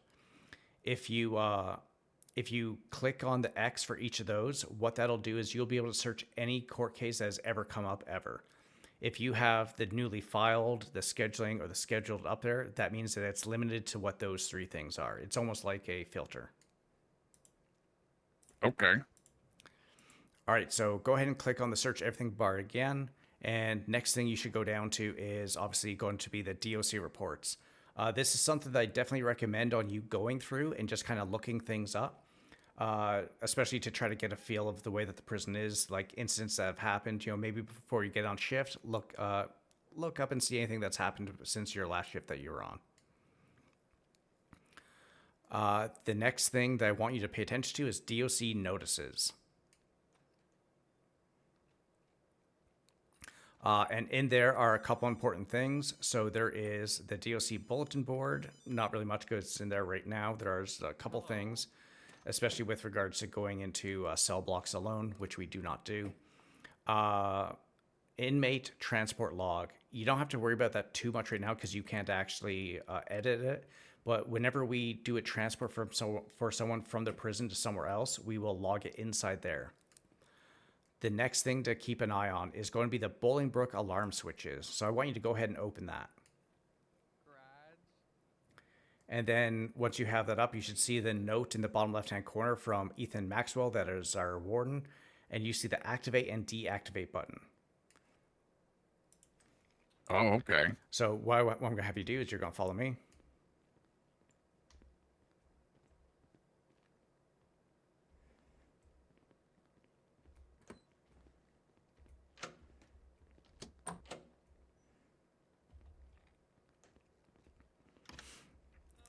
All right, so what I want you to do is, again, looking at this screen right here, I want you to go ahead and activate the alarm.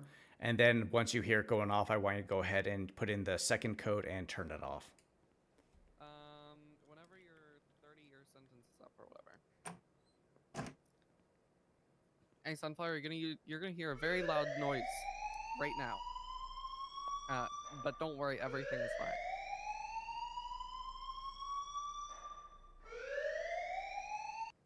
Perfect. There you go. So if you ever get told that the prison is going into lockdown, you need to set the alarm. That is where you do it right here. Wow. All right, let's continue the tour. Or one of the other DOC members when she's ready to schedule another session with you. I know.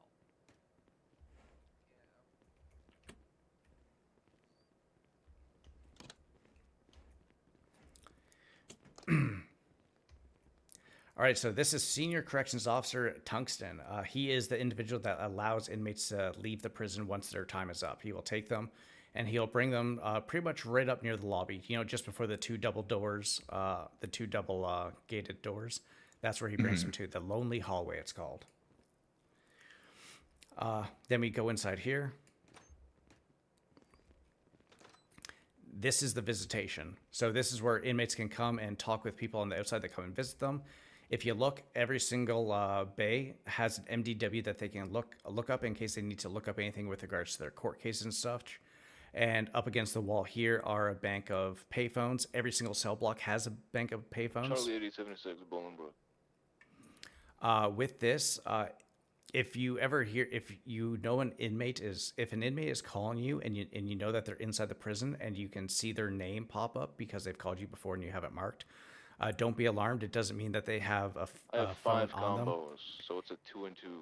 It means that it means that so the payphones here will automatically link to your phone with your contacts because you can actually look up your own contacts with these phones, and it can also has the actually, you know what, you can actually go ahead and look at it just so you can see. Sometimes it's better just to see than listen. A sunflower crashed out yet? Yes. Love that. Is she blaming me yet? No. Huh. She's probably blaming me. Whoa. God, I love delegating. I'm sorry that happened to you. So again, so this door here can be locked as well, but we only lock that if it is locked down and we have people in there. Also to cut off Alright. other places. So In all fairness, though, I had no clue what happened yesterday, so. 10-4. So going through this door here, this is going to be for two things. One is going to be if you want to get to visitation, to the civilian side of visitation, and also to get pretty much out. Charlie And 8023, Bolingbrook. And it's food is in also the going to be to Buffalo where we truck. get to the security office. So we're going to go in We're here. gonna think about talking to the vets to see if they can come file down her teeth. God. She said she's been sharpening them on the wood in her enclosure or whatever that thing is. Yeah, she's been chewing on the wood of the gardening blocks, but it didn't sharpen them, it just made her bleed out. Interesting. Yeah, we had to fetch her earlier. Another day, huh? Yeah. You had to what? Fetch her because she was unconscious.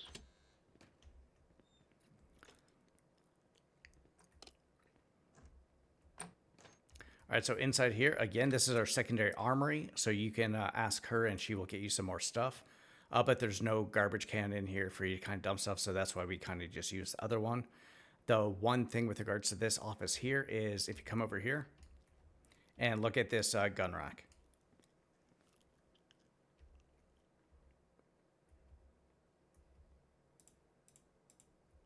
Huh.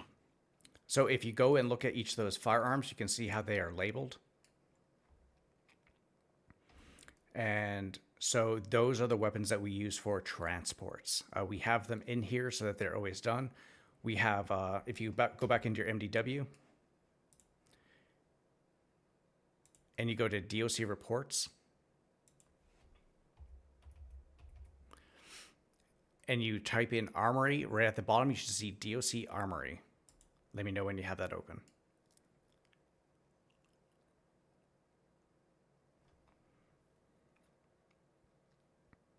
All right, I got it. So on the right-hand side in the notes, you should see where there's, you should see the blue boxes with the white check mark with the firearms and people's name beside. Do you see that? I do. So every time that we take any of the firearms out for any reason at all, that is what we do. We put them in there, but we do not have the blue box with the white check mark. We leave them blank. So it's just going to be a blank kind of space. No blue, no nothing. Once the weapons are returned, that is where it goes in. There's one person that is designated with taking out the weapons because that is the only person that is able to edit that table. Oh, okay. So we pretty much have one person in charge of the whole thing. And this is also to make sure that we know who, if say someone didn't turn in their firearm, we know who didn't do it. So we know who to kind of go after. Along with the firearms as well, if we are doing a transport, say we're taking someone to a courthouse, there's a very good chance that you will be given a firearm before we have the inmate inside the vehicle. If that happens and you're told to go and grab the inmate from inside Gen Pop area, you're either going to hand your weapon off or you're going to put it inside the vehicle. You do not take a weapon inside of the Gen Pop area under any circumstances except for with regards to obviously like riots and stuff like that. But that will all obviously be kind of like told to you to do. Understood. Oh yeah, and that goes again with the rifles. With the rifles in the towers, they never leave the tower. Ooh, Alpha. That I haven't seen one of those. in a 78 while. channel 3. So you heard that 78's channel 3. So with the PD, what they have is they have a button on their radios which will go over every single radio station. So when things like this come up, because the cops are always on, like they have like 4 or 5 different radio channels that they have. So they'll go and hit that button, so it transfers over every single radio channel that they have, and ours is included in that. So that means that we will hear that stuff, which doesn't really matter too much for us, but so that all other PD units kind of know what's going on. That's pretty cool. Yeah. That wasn't a thing back when I was. Okay. Yeah, it can be a bit annoying because sometimes people do it accidentally, which can be a thing. But honestly, for us, it doesn't really matter all that much. All right, let's go this way.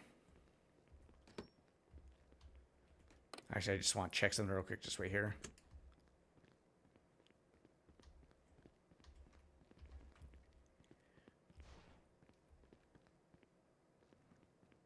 I got OCD with when it comes to doors, so if I have like just a small inkling that something might still be unlocked, I always double back and check. Yeah, never be too safe. Yeah. This one's stuck. Yeah, that one is definitely a pain. We're going to worry about this area after. We're going to go outside here real quick.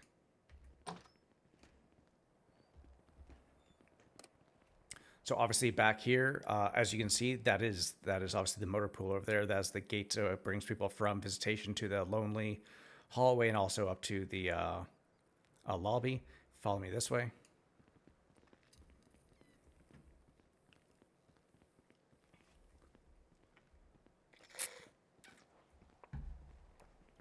Sometimes when we did have doctors here, we would let them if there was no DLC to do, they'd kind of go stand up against this fence here and chat with some of the lifers or inmates and such, just for something to talk to.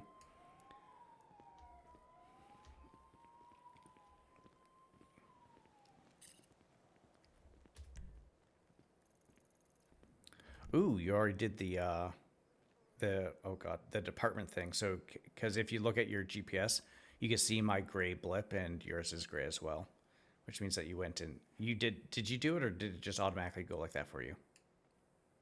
I didn't do anything. Okay, I don't think. so what you're going to do is the same way that you do anything. You are going to, for paperwork wise, you're going to type in department DOC.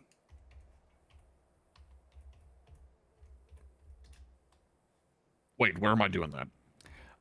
In the, you know how if you want someone to really pay attention to say how you're feeling or something like that.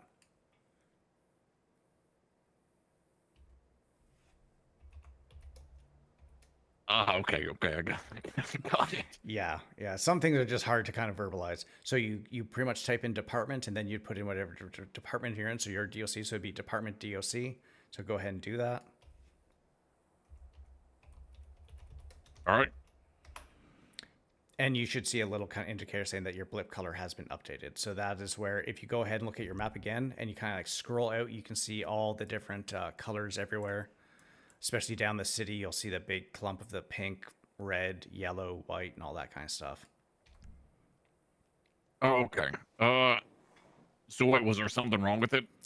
No, like yours was fine. So ours are gray. But if you ever have to like reset your MDW or anything like that, you will have to go and redo that because your blip will automatically kind of go to white. Okay. All right, so this area over here, this is the animal therapy area.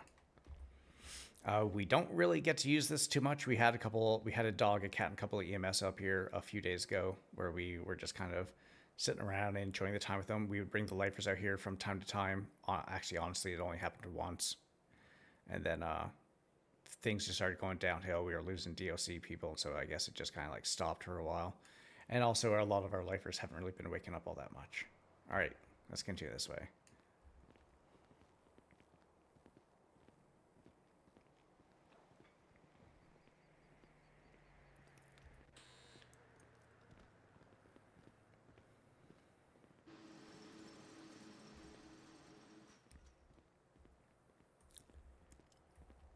So always try to make sure that this gate is locked. All the other gates that are around here will usually be unlocked after each storm, unfortunately.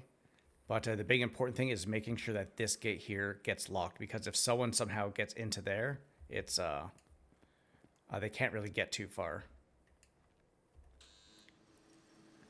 All right, let's go in here. So again, just like anything else, these doors get locked behind you each time you go up. And we're going up.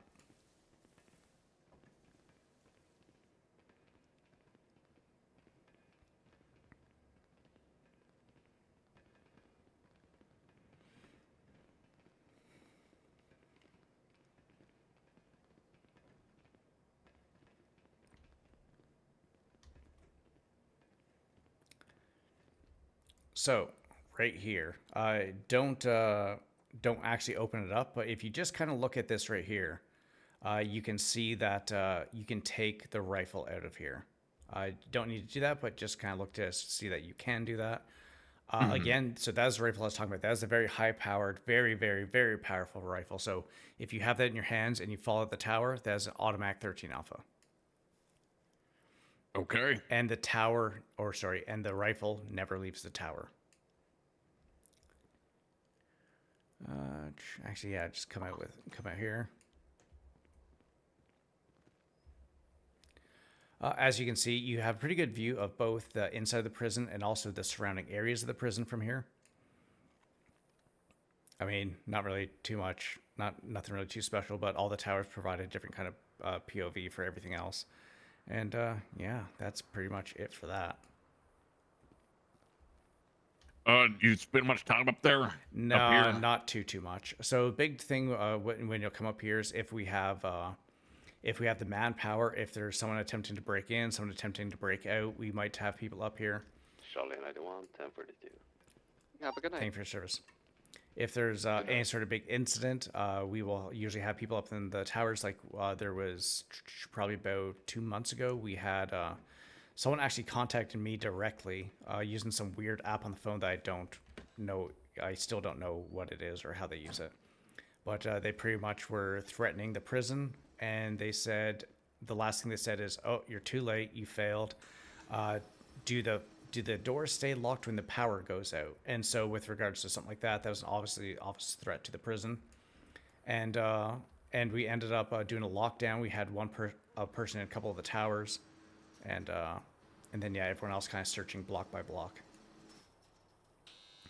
If you look at the tower, you can see that there's a big 1 on it. So it goes 1 through 9, going all the way around, and then the very last one right by the front gates is Alpha. Okay.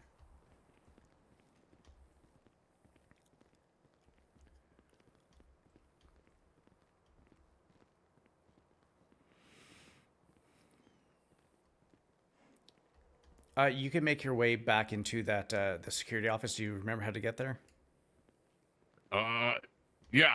Yep. Yeah, with the Wait, second which- with the second armory. So pretty much the right, the will door. do. Yeah, the door right near the scaffolding. Just go ahead, go right in there. I'll be with you in a minute. China and I is going to go 10-7 for about 2 mics. Copy Stand that. by.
Alright, Charlie 99 is back tonight.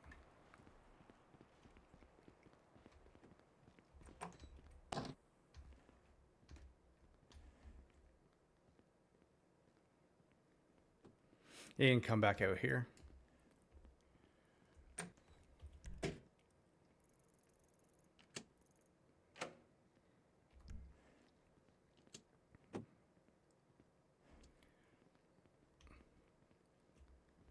All right, so through this door here is another set of lockers. You can get change and stuff in there if you need to. This office right here is Captain Castle's office. That's where he'll bring you into if he needs to talk to you about anything. And then this door right here is another airlock and brings you out into the yard, which we're going to go out to right now.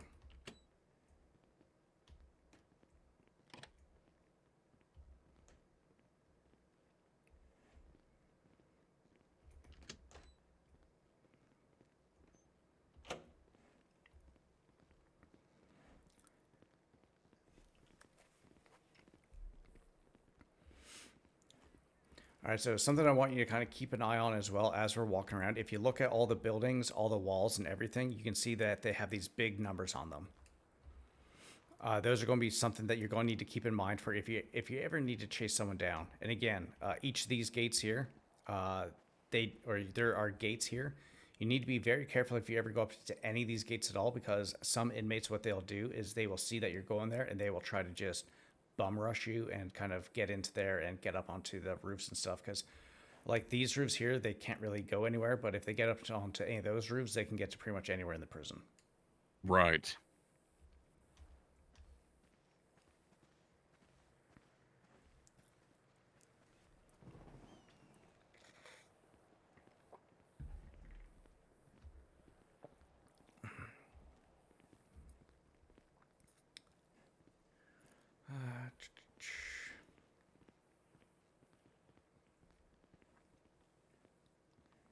And as you can see, the yard is a pretty large area. Looks like everyone's sleeping. Yeah, Except that guy.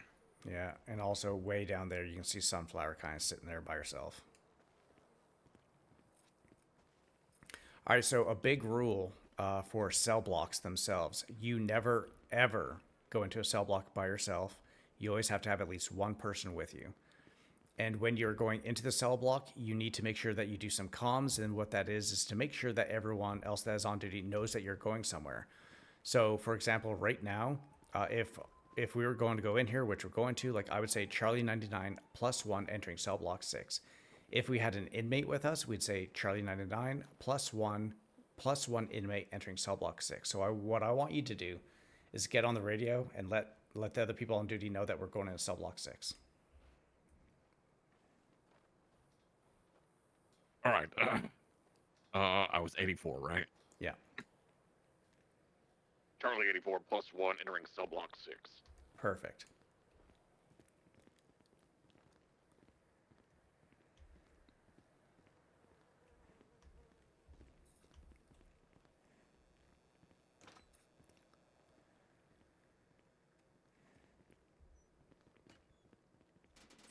So all the cell blocks look exactly identical, except for cell block 6 has a couple extras. Like right here, they have lockers that they can put some stuff in. If we ever need to search these lockers, the only person that can do that is the warden himself. Oh. Then obviously in here, all these cells are double bunked. So that's one person bottom, one person top.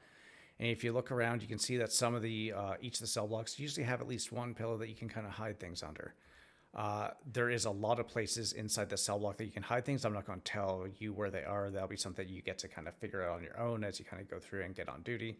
But we also don't go and just search them for no reason as well. This kind of comes down to the same thing with regards to just searching people. There usually needs to be a reason that we search things in here for the most part. Sure, makes sense. Yeah, but go ahead and follow me this way.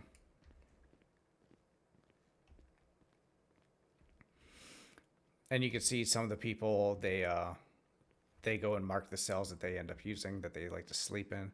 And you know, sometimes people like to come in and leave them little messages as well sometimes.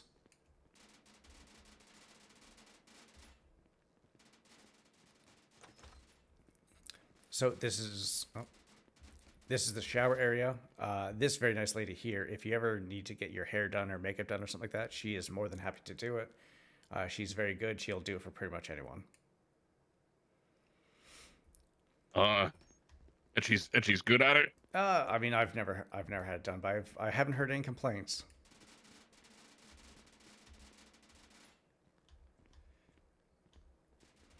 As you can see, each cell block also has 2 banks of 4 phones, so 8 pay phones in total per cell block. This gentleman down here, he will do tattoos for you if you ever so choose. I mean, No thanks. Yeah, I mean, honestly, it's a prison tattoo. I don't want to get hepatitis or anything. Yep. That's a risk. Yeah.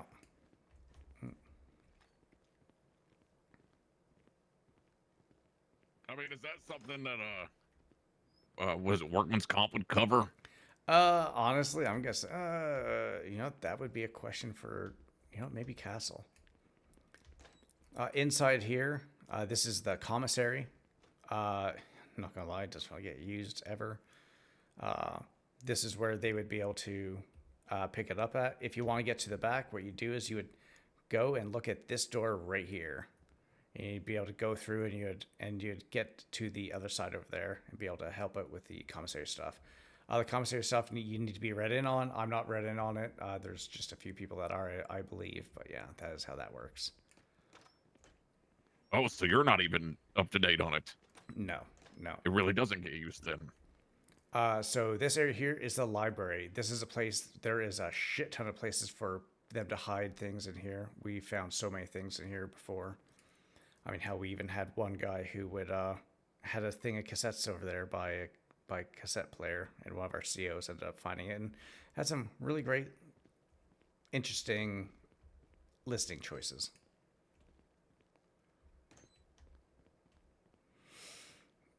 Pretty much, he would go and list all the. He used to record all of his killings, and he'd put them on to cassette tapes and that.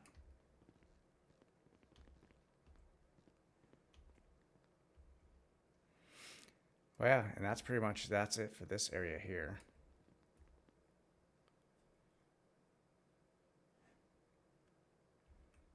You okay?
Charlie 0042. Thank you for service. You weren't memeing? That's crazy. No, Charlie 0041.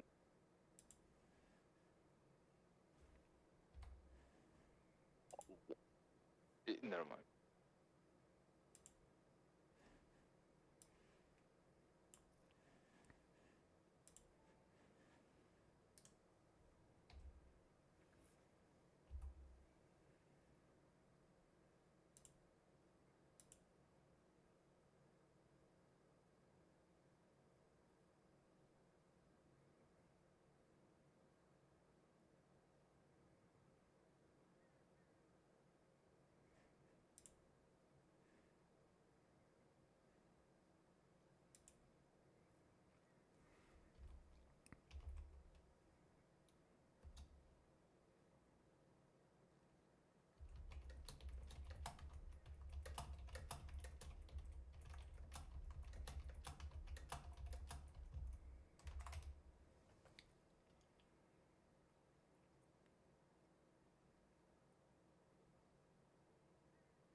Yeah, Charlie 84 had some head issues, so Charlie 99 will be alone in cell block 6 near the library until his headaches get sorted out.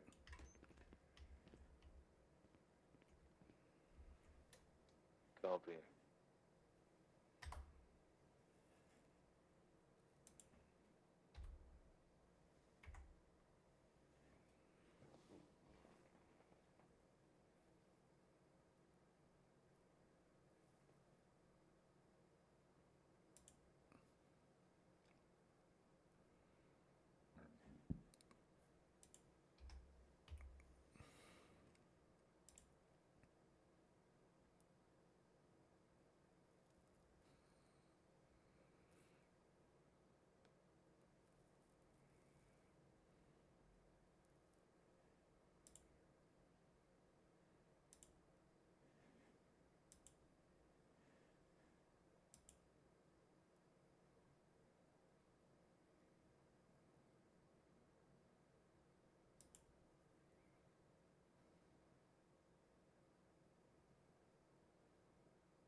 Charlie 0042, real this time.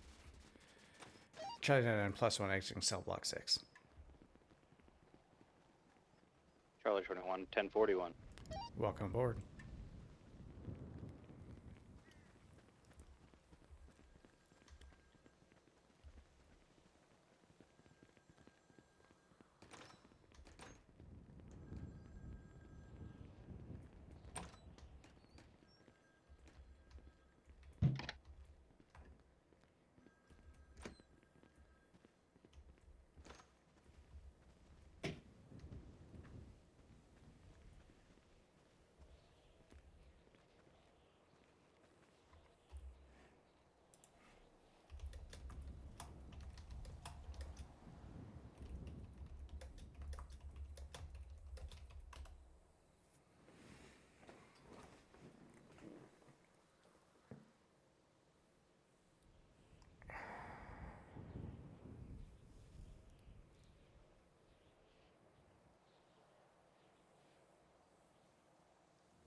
It's Pillbox. Multiple shots fired outside.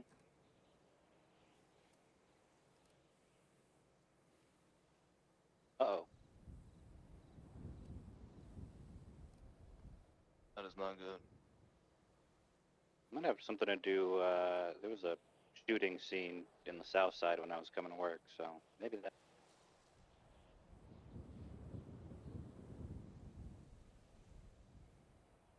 All right, am I good? Redirect to lower. I see one suspect down, one deputy I can standing hear you. over them. Can you hear me? Oh, yeah, that was live through my throat. Yeah. All right. So what you're going to do is, so when you have issues like that, and you say you get a little bit of narcolepsy, you just kind of pass out somewhere. The same way that you did the department thing. What you're going to do is you are going to do duty on. All right. So that is only to be used for when you have these narcolepsy kind of moments and stuff like that. What I want you to do is go back to your name in the dispatch and group yourself with me again. Or I guess assign to unit, and then just find me and put me on and join up with me. Perfect. The next thing you're going to need to do is make sure to take out your radio and put yourself back on channel 20. Hey, Castle, are you able to do anything with the budget, or is that just the wardens as far as like replenish? Yeah, I can do that. Okay. All right, Alright, I once think you armory have is that down to done, like 800. what you're going to do is you're going to get on radio and you're going to One say second. Charlie 84 back 10-8.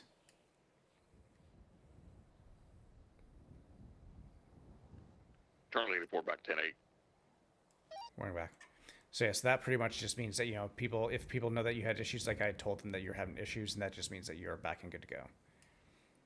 All right, so we will go back and continue the tour. We don't have too much left.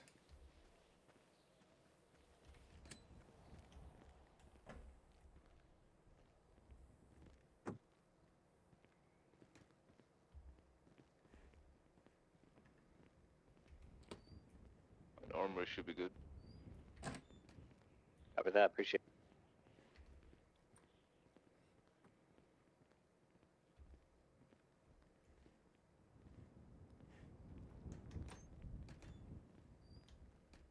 Now that the whole blip situation, is that something that you also have to do every time you come on duty? No, it's usually, so if you have to like reset your MDW and stuff like that, that's when that will usually happen. But yeah, normally no, one should be good enough. All right. There may be a time because for some reason it is very finicky with us for some reason sometimes. So sometimes it will happen. But so this right here is called Cora's Garden. That was one of our DOC guards who was murdered by an inmate. She got her throat slashed by an inmate that sharpened down a brick, I guess, as before I got here. But yeah. Jesus. This is the main kind of garden. So if we have inmates or lifers that want to do some time, one of the COs will go and grab some seeds from the jolly old fella in the back there and get some seeds, and this is where they will plant. If for when they have the produce, and we also put seeds in here as well. So you can see that there's already a whole bunch of vegetables and stuff already in there, and along with some trowels. Nice. That's a lot. Yeah. Yeah, that was pretty much mostly Sunflower doing that stuff. Yeah, okay, and then we'll go this way.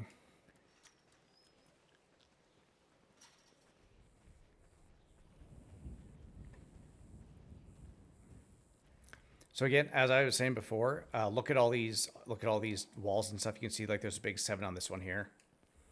Also, there's a bunch of landmarks. So of course, like garden is a good landmark. The gym is a good landmark. You know, the cell block 4, 5, 6, and 7 are landmarks. You know, the gym, wall 9, fucking the scrapyard.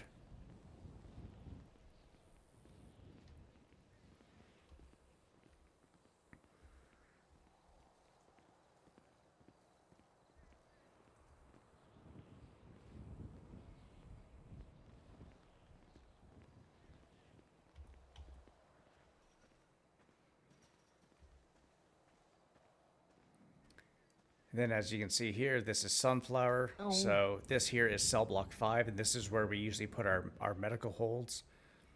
Sunflower's in there right now. She is currently serving a life sentence with a chance of possibility of parole after 30 years.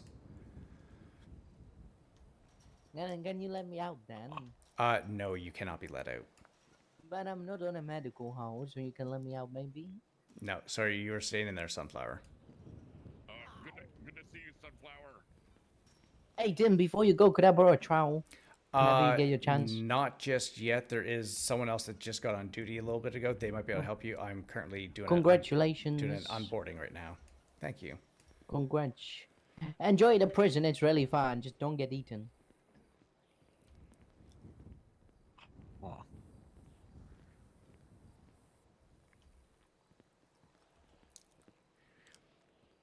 Yeah, don't get eaten, says the person that tries to eat people.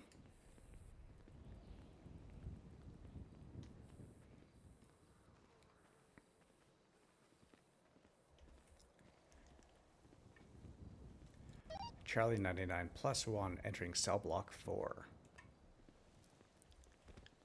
So this is the cell block where we have all the kind of fun things. So again, like I said before, to go in here, they do not need to be handcuffed, but they do need to be searched before they go in and also when they come out. So let's go ahead and go in here. Hey, can I come in? Oh, how's it going? What's in here? Actually, you know what? Sure, we can do a little tour for you. What's in here, man? Go ahead. Come on in. Come on in. Okay. Oh, now he's stuck in here with us. All right, come here for a sec. Before we go in, we're just What? going to give you a quick little search, okay? Search me for what, man? For anything I that don't you... consent. Do not violate my Fifth Amendment right. Okay, well, here's how it's I'm an going. American citizen. We could either search you and you can do the tour, because I'm actually giving him a tour right now. So you can do the tour with us, or I can kick you out of here. What? Please don't. All right, so I'm just going to search you, okay? No. Hold on. Holding. Do you really need to search me? Now I definitely need to search you. Oh, fuck. Give that back then. That's mine. Thanks. All right, there you go. Okay, ready? I'm going to search you now, okay? Okay. Oh my God. Oh. Hey, Yeah. what the fuck, man? That's all contraband. You're not allowed to have that. What? I'm not allowed to have money? Nope, not allowed to have money in here. What the fuck? Why not? Well, you know, even if you could have money in here, Where guess is what? the warden? You can't even take it out Where of is here with he? you. But here, let's go show you some of the fun stuff. I want that when I'm leaving. We'll see what we can do. Here, follow me. My time here is done, so I want that when I'm out. So Whoa! So this right boxes. here, this is the metal shop. So actually, if each of you want to go up to one of the boxes Okay. and look at it nice and close. I want this one. Okay, yeah, you can have that one. Actually, I want this one. This one's mine. So I prefer this one. I take this one, man. Move it along. Bitch. I think he's fucking with me. nah, definitely not. This one's fine. So yeah, so these ones here, what you can do is you can go ahead and you can unpack the boxes, and then you can actually go and you can, for these ones here, these are all different parts for vehicles that you can make. Whoa! So you can My do that. craft. You can grab some. I am You can grab some Steve. welding. You can grab some welding equipment, some hammers and stuff. You can go ahead and do some work on these, and then when you go and look at it again, you can go and turn them into an actual piece of like this one there. I believe this is going to be an engine that you're kind of working on. Yeah, I'm gonna make it into a car part. Whoa! I did this. Yeah, you did. It's This a is the pretty good coolest job too. crafting table ever. Oh, wait for it.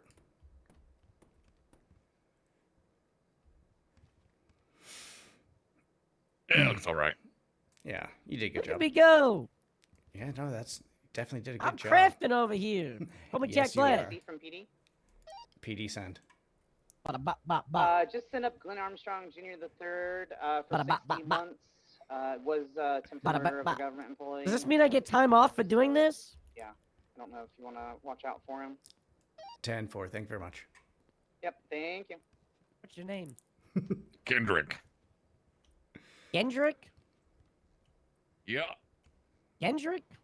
Kendrick with a K. You from fucking Middle Earth? Kendrick. What kind of name is Gendrick? Yeah, I said with a K. That doesn't make it any better. Come on, man. I'm sorry, what was your name? Jim. Jim Little Man. Ooh, one On half of a pair of legals. You know, the Littlemans, Littleman Enterprises. We What- own the prison. What's yeah. Your, what's your favorite court case that you've ever done? My favorite court case that I've ever done. Yeah. There's so many. I would say the first ever little block trial. No, Ooh, little bench wait. trial. That's what it was. Okay. Ooh, yeah, wait, yeah. Little bench trial. We- Okay, how'd that go? Yeah. We broke a lifer out of prison. We put him on Oh. a bus, and we stole the bus. And we put the bus on a yacht, and we were on the yacht, and we were gonna go to Panama. But then the police intercepted the boat. Wait. Panama? Why Panama? That's where they went at prison break. Oh yeah. I mean, Panama's not that great of a place. Though. Yeah. What's his name?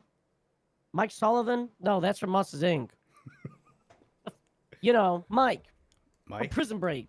So we did a prison break So we just copied the TV show because it worked. I think. Okay. I didn't reach season 4, but I think it got out. Okay. I don't Maybe. know. I've never seen it. Actually, how did you end up in here? I don't know. I walked in. You just walked in. Yeah. You just walked I in. own half the place. Oh, okay. Yeah.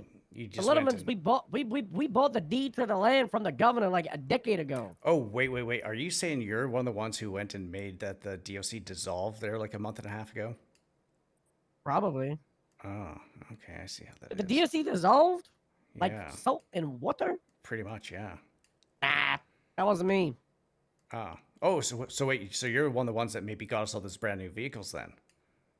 Oh yeah, we definitely did that. Oh, hell yeah. Okay. You're in my Yeah, good books. Here, yeah. follow me. Yeah, don't you worry. More things for me to see? Whoa. So all this stuff in here is things that, this is what we do for people to work off their time. So all these things in here are different Can I things that you work can off work on. nighttime? Well, I thought you said that you're already on your way out of here. Yeah, I just walked in here. I got no time. You got no time I'm left? free to go. That's okay. But yeah, if you want to, before you go, all these different things here are different pieces of furniture. Can I craft a wooden door? Don't think there's any doors. There's a bunch of sheets. Oh! There's some Oh! there's some tables. There's a couple like nightstands. Oh! Look what I Footstools. made! Yeah, that's pretty good. Holy shit, look at that. Those corners are fucking I nice. made a crafting table. On a crafting table. Those corners are really Woohoo! Look at me smooth. go. Oh! You okay there, Yeah, Kendrick? I'm not even sure where to get started with this one. Yeah, no. I can help you out. I can help you out. All right, yeah, you want to? Move aside. I'm an expert. You need to look at Like this Chris blueprint. Pratt in the Lego movie, I'm a master builder. Do Watch you this. do you remember this? Wait, do you remember the song? Nope. Everything is awesome. Oh yeah, that one. Everything is awesome. That's the only bit I remember. That does Yeah. look pretty good. Yeah. Yeah. I wonder how big of a TV you can It's put a on that. TV stand for a 21 to a 47-inch TV. It's too small for a 52. Oh god, but what if I want that? What if I want like a projector screen though? Well, you ain't gonna be using a TV stand if you got a projector screen, because that's just gonna be wall mounted, man. I mean, true, unless you get one of those stands that kind of, just kind of pops up from the middle, then expands out sideways. What the goddamn Ain't no one gonna use one of those. I mean, never know. Listen, people used to eat Tide Pods. I mean, anything is possible these days. Used to? Or still do, probably. Yeah. Yeah. What can I make from this? I'm gonna make something. I bet it's gonna be a I beautiful got chair. me my wooden planks. I'm gonna make a chair. Oh! Hey, you know what? Why don't you go ahead, I jump take up and this sit with on me? that. Oh yeah! There you go. Look at that. You're like king of the world right now. So you can't take it with you yet, but I think there might be some plans in the works for people to be able to take some of the furniture that they make out of here at some point. Too comfy. Hey, don't want to fall asleep. Yeah. But I You know guys that have like do we ice have? pack? I tripped over when I was walking out the shower. I need ice. I held on. Here, wait a sec. Yeah? Yeah? Zooey mama. Thanks, man. What's your name? Tim Wright. Tim? Yeah. You will never be him. Wait, him who? You will never be him. Him who? You will never replace him. Wait, replace who? The real Tim. Tim or Tin? Like Tintin? Tim. Tim? This is where you clock in. Cool. Oh. Yeah, so go ahead and search him. So, Mr. Libman, this is where we're going to have to search you real quick before we let you out. What the Yeah, fuck? I gotta make sure you didn't take the hammer, the What? saw. Should I have? Some big splinter. What? Well, if I've got a big splinter on me and you search me, you're gonna get a splinter in your hand. All right, well, I'm gonna be gentle. All right, I'm gonna just. Oh! 1042. Thank you, That's sir. not money. Wow, there's not a there's not a hammer. Oh, wow, I'm not going to let this Yeah. kind of surprising. Here, we got one more thing to show you there, Jim. Okay. Who's that? Oh, that over there, that is Sunflower Smith. What did she do? She attempted to eat some people. She bit a lot of people. Cool. She have fun. All right, let's walk this way. Actually, let's run. Now, Let's you run. lock it. Yeah, we can. Oh, we're going in here. Oh, sorry. Now, you do lock every one of those individual doors to the other workshops, right? No, those stay unlocked. The only one that gets locked is the main one. Sometimes what I'll do is if I'm working with some people, I will lock doors behind me. Especially, you're supposed to do one for one. But sometimes depending on the rapport I have with people, I might let 2 or 3 people in. You're not going to do that at this point. But that is definitely something that. So I will lock myself in with them so that they can't run around the whole place. That way, if by chance something does happen, they can't get out of there. Yeah, makes sense. So this is our solitary area. This is our big solitary cells. And just be aware, Jim Littleman is running around the yard right now. He is awake and he is over by Sunflower. I'm still doing the onboarding with Kendrick.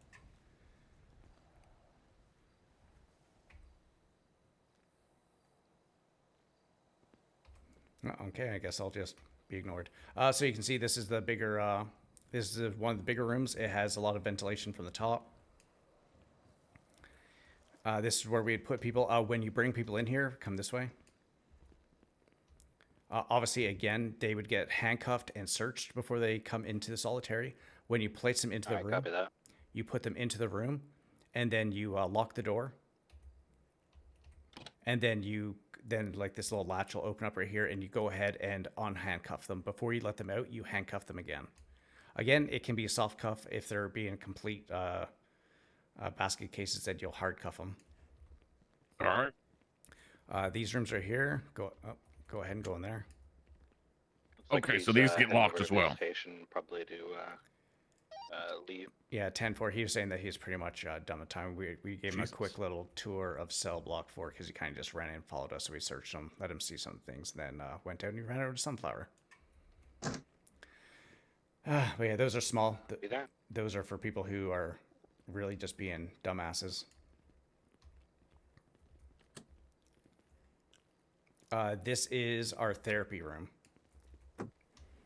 So the reason that we have this, instead of using an interrogation room for things like therapy, is because this is completely soundproof. So you could set up a bomb, you could shoot someone in here, and no one would really kind of know. So the inmate would go on the other side through this door here.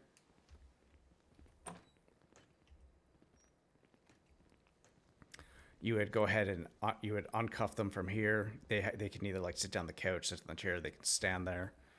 And then the doctor, god damn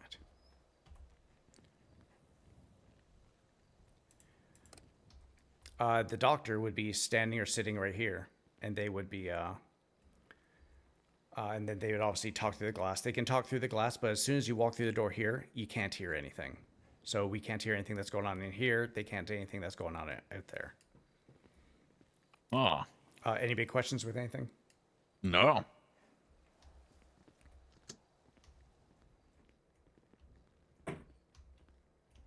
Again, all of these doors here, these are all the small solitary doors or solitary cells. It's a whole lot of them. Yeah. We don't really use them too much. I find other ways to punish people. There's one group that I have decent rapport with that I kept threatening to put in solitary, but they decided to play punchy face with each other. And so what I ended up doing was I ended up handcuffing them over by wall 9 by the gym, and I had them facing the wall, and I had them say nice things to each other for 15 minutes.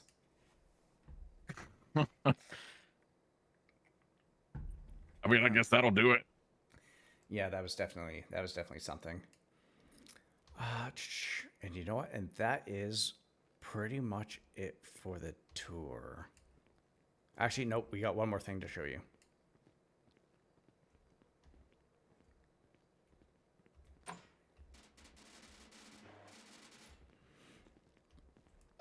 If you guys do have some time, Sunflower is looking to grab a trowel so she can do some of her farming stuff. You guys can either grab it or we can wait till we finish the tour and then I can grab it. Up to you. That's all good. I'm talking to her now.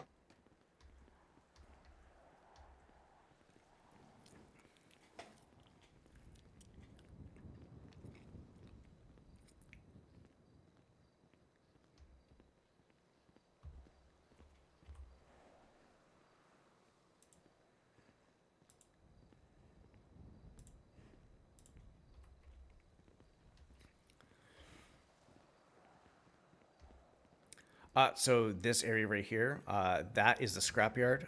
We keep that locked at all times. When the storms happen, it kind of automatically unlocks. We lock that up because that is where the bricks are. They're able to grab bricks from there, and that is obviously where that one CO was killed from a brick. And also where that one lifer had his head bashed in by a brick. That's where the bricks came from. Well, that sucks. Yeah, so again, same thing like I was saying before, something we probably should have done before going to cell block 4. I just didn't know that we had a littleman up here at all. Because sometimes PD won't tell us when they're sending people up. But, so before you go into anything, always take a look around, make sure no one's coming, and then you go ahead and move in, lock it as quick as possible, and then just make sure that it is firmly closed. Radio check. 10-2. Round 26 is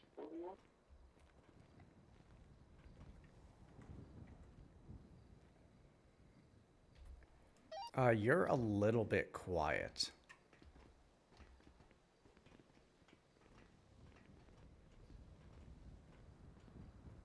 Is that better? 10-4.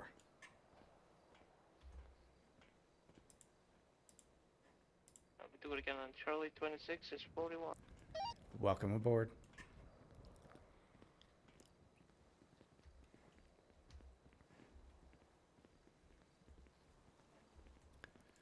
Sergeant Hauser is over by Sunflower's cell. You can make your way over to where he is. Copy that.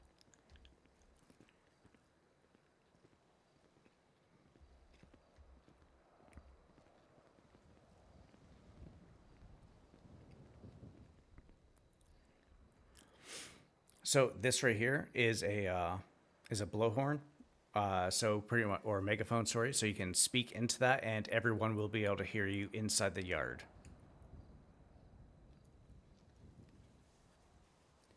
Yeah, there's nothing really special to it. You just kind of look at it. You can go and talk, and then yeah, like I said, everyone in the yard will be able to hear you. Nice.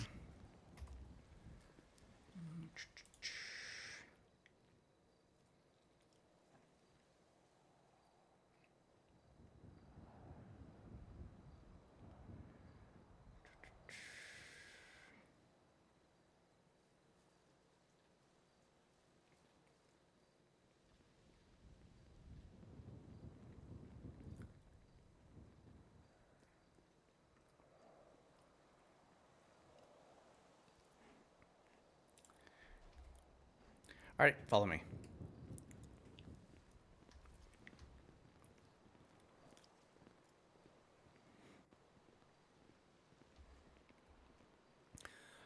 So that is pretty much it for the onboarding portion. Do you have any big questions at all for anything? No, not that I can think of. Okay, nice. What we'll do now, if you're able to be on duty for a little bit longer, there is a couple things we'll probably go over a little bit. Sure, let's do it. Something I like to kind of throw everyone into, because sometimes you'll see it. I've had cadets that have had to do this in their first shift with no real training, so I like to kind of show it to people.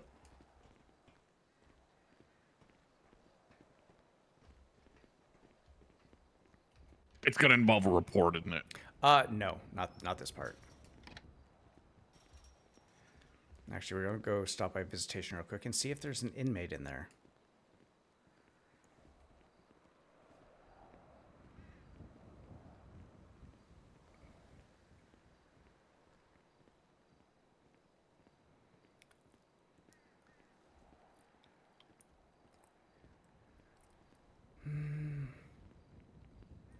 I'll just take a quick look into the cafeteria.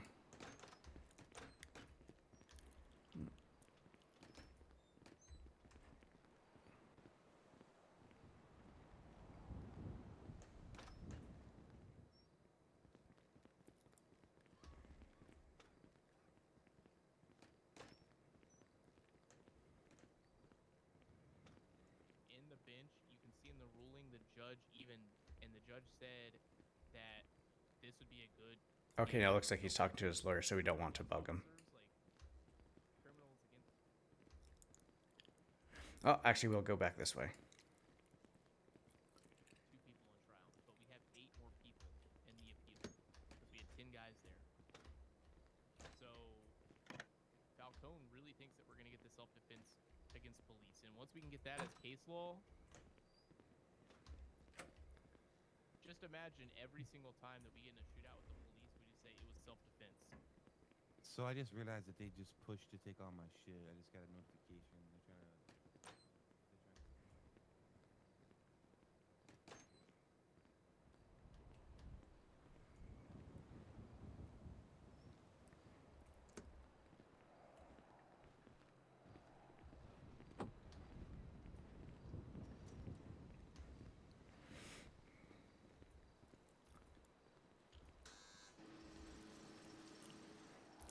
All right, so what we're going to do is we're going to do just very light practice with regards to the transport stuff.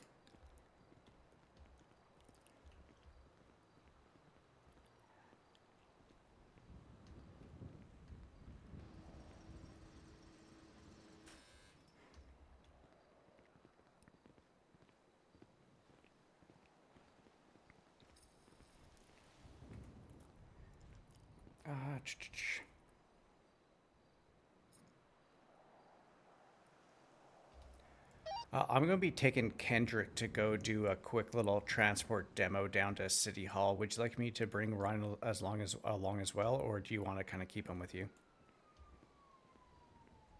Yeah, actually, we can do that.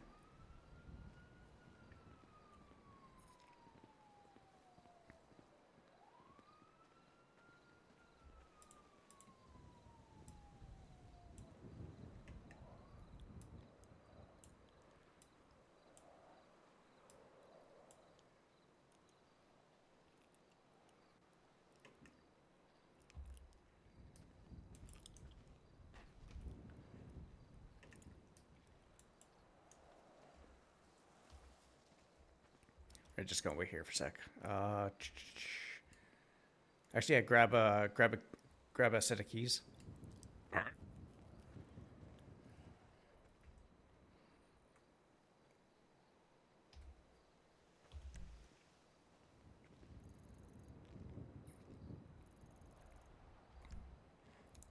All right, follow me.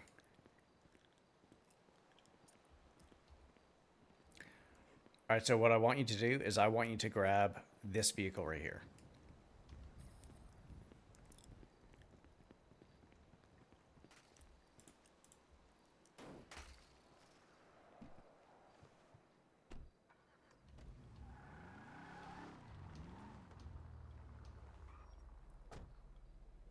Then yeah, just follow me.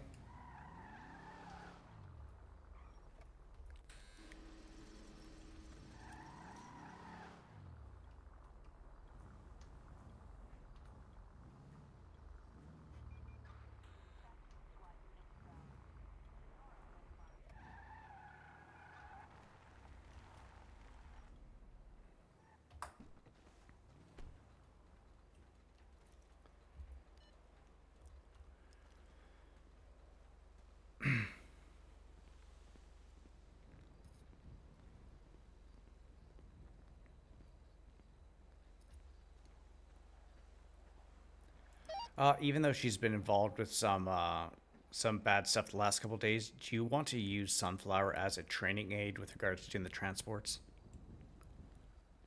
Negative. 10-4. That was kind of my thought, but yeah, I was just thinking maybe there's a chance, but yeah, no, I definitely agree though. All right, so with this, what you're going to do is you're going to back the vehicle up into this little bay right there. All right.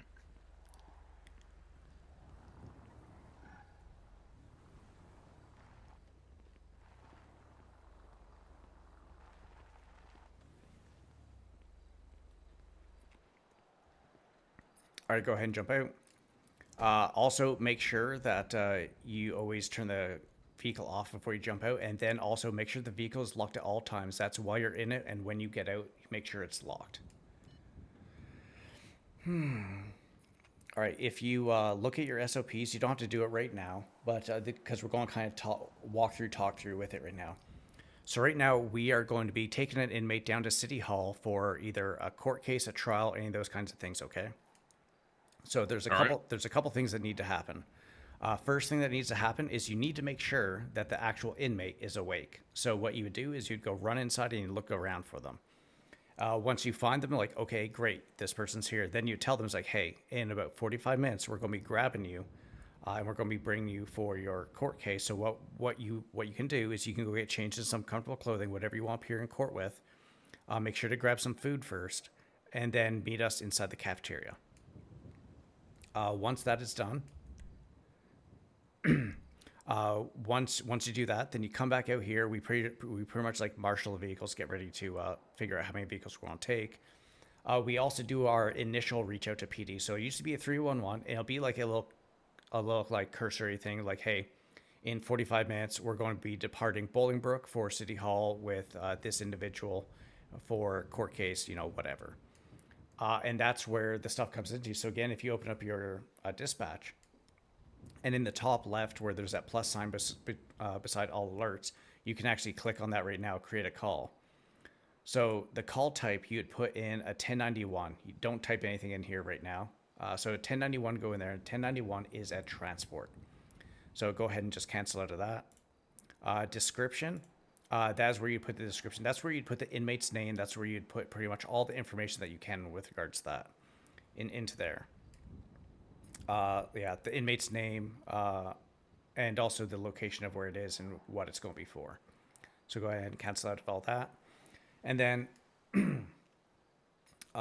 so after you have contacted the PD and let them know that, yeah, we're about an hour to 45 minutes out, you sit there, you start getting everything ready. The person who's in charge of grabbing the weapons will grab their weapons, will start to distribute them.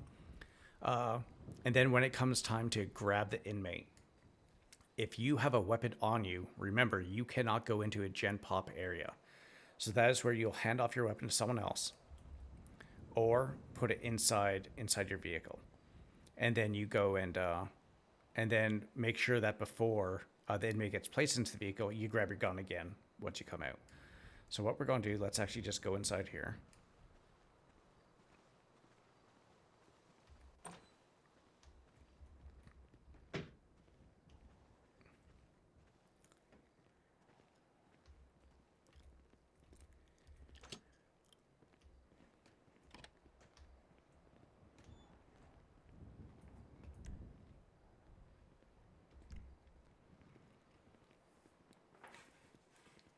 We'll actually go up and chat with Chad real quick.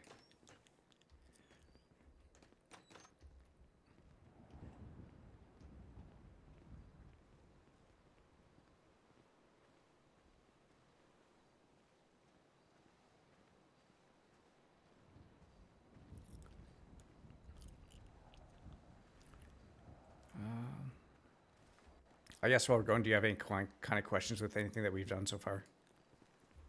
No, not yet.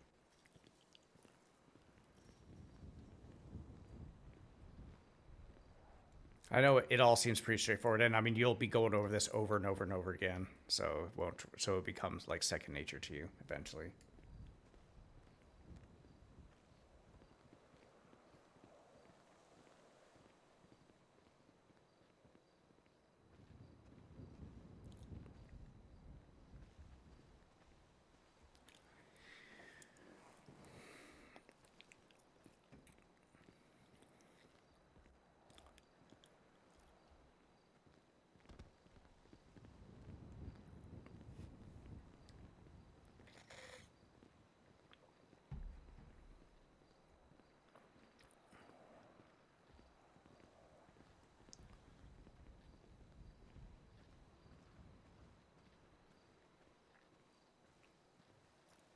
Your hands up right now. This is a robbery.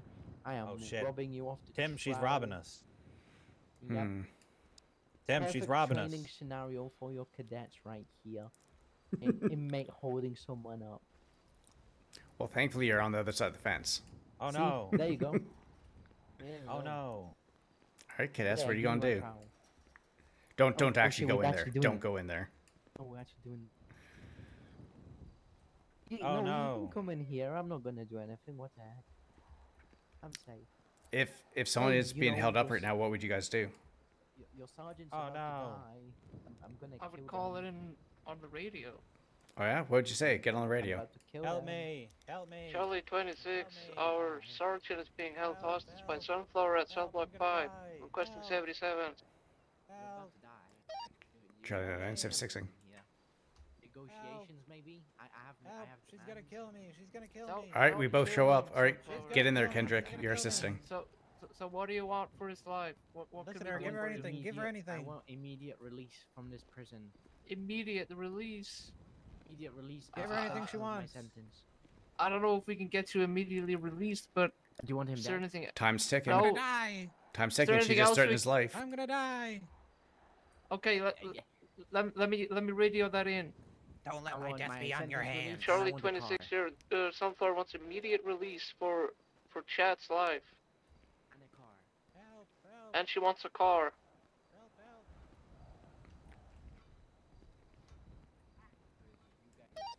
All right, I'm acting as PD right now. Okay, so you're saying that that's what she wants. Okay, we're about 5 minutes out. Just kind of keep talking to her. Copy that.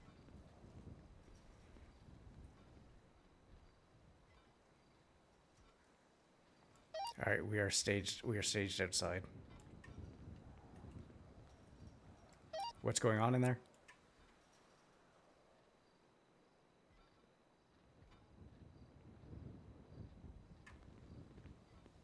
I was being quick. Did you freeze? Oh, I was talking. Is the sergeant dead? Is he dead? I'm dead. He's dead. All right, here, come here real quick. Slow.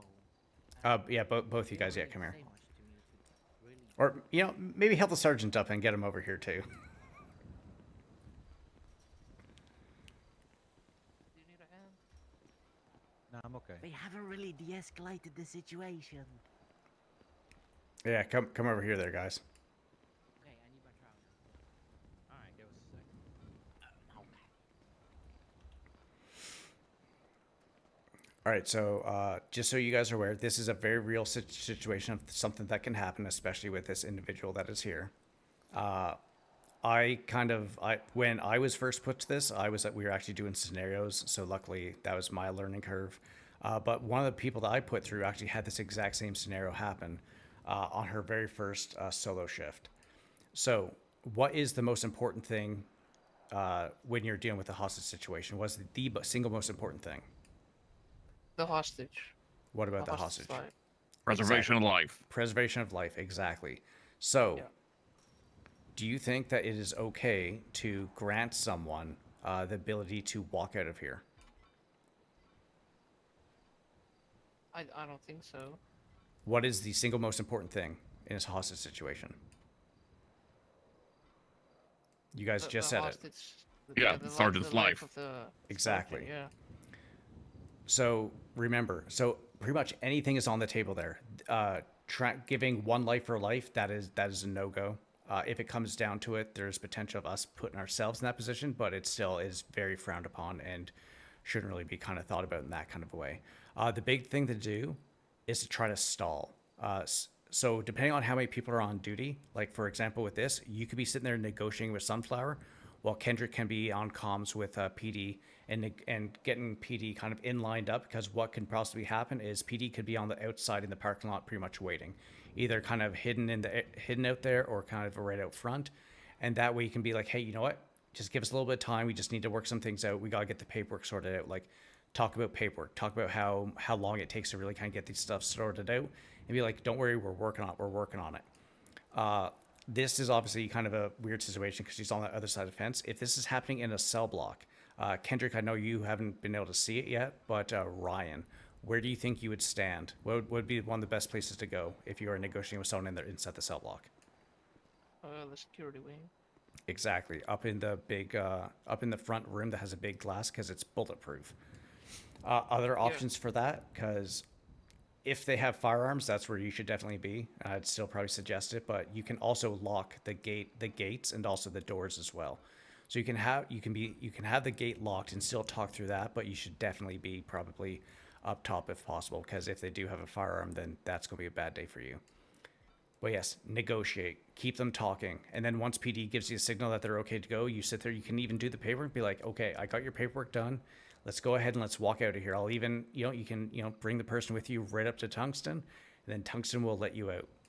And then at that point that is when obviously the person will go through, and then at that point, PD is pretty much going to be on top of them by the time that they end up leaving the prison, either right as they leave or if they're hidden off somewhere, just waiting to follow them in the vehicle that is provided. It's going to be a mistake that a lot of cadets make the first time that they come out to either a training scenario or a live scenario when the things happen. Just remember, the single most important thing in these situations is the life of the hostage. You guys got any kind of questions with regards to that stuff? Nope. Chad, anything you want to add? Another big thing with like negotiations and stuff is more or less filling the air, right? So you don't want there to be dead air. It basically makes the person anxious, nervous, makes them want to jump to some kind of action, right? Whether it's good or bad. So as a negotiator, you just want to do your best to fill the air, speak about anything and everything, try and obviously talk the person down as best you can. But obviously if that's not working, then try and work with them to meet their demands. But also if it's something that we can't do, then don't be afraid to tell them we can't do it. But if you do that, just make sure you offer them a different solution and not just say no flat out. Yeah, because if you say no flat out, there's definitely going to be a chance that they're going to retaliate. And going along with what they say is also reasonable. Like, if they're going on about how the PD is a bunch of pieces of shit, go like, dude, I fucking know. I was out driving one day. I was going like one mile an hour over the speed limit. They fucking pulled me over and gave me a fucking speeding ticket. Like, you can come up with all this stuff. Just keep them talking. Because like Chad said, dead air, one, that gives them chance to think about other things. Also what you could be doing behind the scenes. And also could just make them agitated, like, oh my God, what are they doing? They're planning something against me. I got to do something now or else something's going to happen. Keep them talking, keep their minds busy kind of thing. Yeah, pretty much. You don't want to give them time to think about the situation, more or less. You just want to keep hitting them with other things that they need to think about while you are able to negotiate with them and prepare for, however you're going to end up dealing with the situation. Understood. Yeah. Any questions at all, Ryan? No, I think it sounds pretty clear to me. I know that no matter what, no matter what they ask for, like as long as we can do it, we will do it for the life of the hostage. And you'll see it like when you get into an actual live situation, it'll definitely be different. And also, I believe that we're going to have some riot training coming up sometime in the next week or so too. So we'll be able to get through a bunch of these scenarios too, just to make you a lot more comfortable. Because like when you first come up to it, especially being in the position that you are in, it will definitely feel anxious. Kendrick, do you want to go and grab a trowel from the garden? I think Ryan already has one, right? Oh, you do? Okay, perfect. All right, let's go give her that trowel. Get her to harvest that stuff, then we'll take the veggies and the trowel back from her. All right, cool. And are you going to come with us, Chad, for the transport practice? Yeah, I'll come with. Yeah.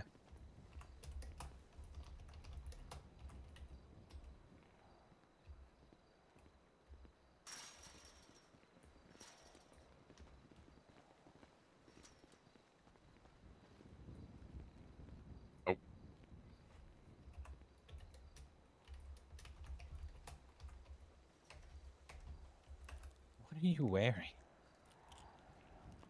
I am Builder Man. You're what? I am Builder Man. Builder Man. Okay, all right. Yum. All right. This is what I use to blow up the courthouse. Yeah, with your bomb. Yeah. All right, Ryan, go ahead and give her the trowel. Yeah. Okay. My bomb. All right. You got. Have you been chewing Can on I the get your gate? baton while at it? Nope, you can only have the trowel. Oh, please. You're looking at No. this? Yeah. Do you chew on that? Come with me. Come with me. Sunflower. Sunflower. No. All right. Thank you. Have you been chewing on I've your been garden sharpening. plots? I've been sharpening my teeth on metal and wood, so when those Okay. witches come back and from the ICU, I am going to eat their heads off. All right, so, hey, Sunflower, do you remember what you're trying to get done? No, What's what am I trying what's to the get goal done? that you're looking for? Parole, right? What's parole again? You're just talking about it, saying you're going to self-represent. I already forgot what it means. I'm too busy gardening, so I kind of forget things. It's where you get to, get out of prison.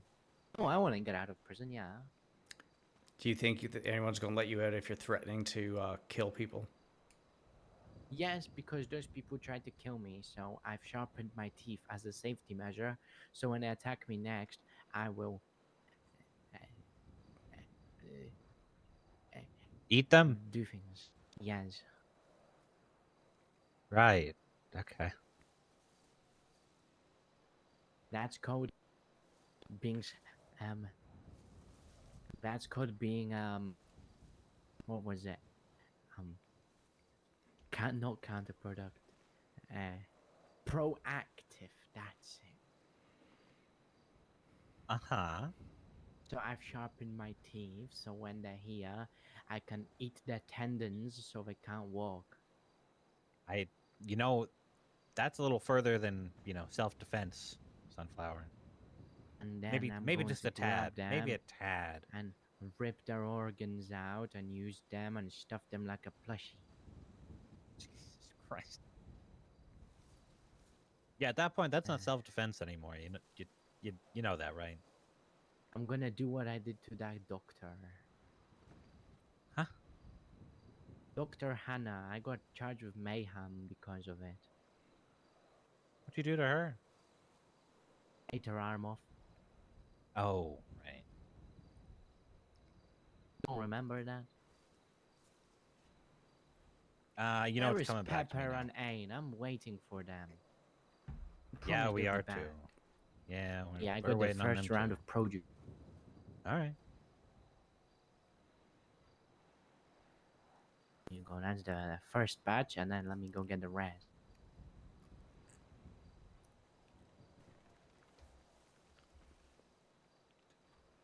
And then I'm gonna look at the L4 and L2 vertebrae, and then I'm going to cut that out, and then I'm going to tie a knot at the end of it and watch them bleed out.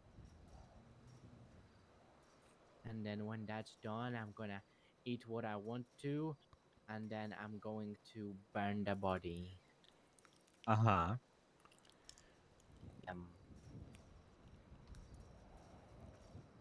I can't grab anything else. Do you want to get up there, Ryan, That's and grab the all rest of the stuff? Oh, that's everything? No, that's all. Thank you. Did you get the trowel? I didn't get the trowel. All right, go get the trowel. She has that. Yeah. No, wait, Ryan. You do not go into cell blocks alone.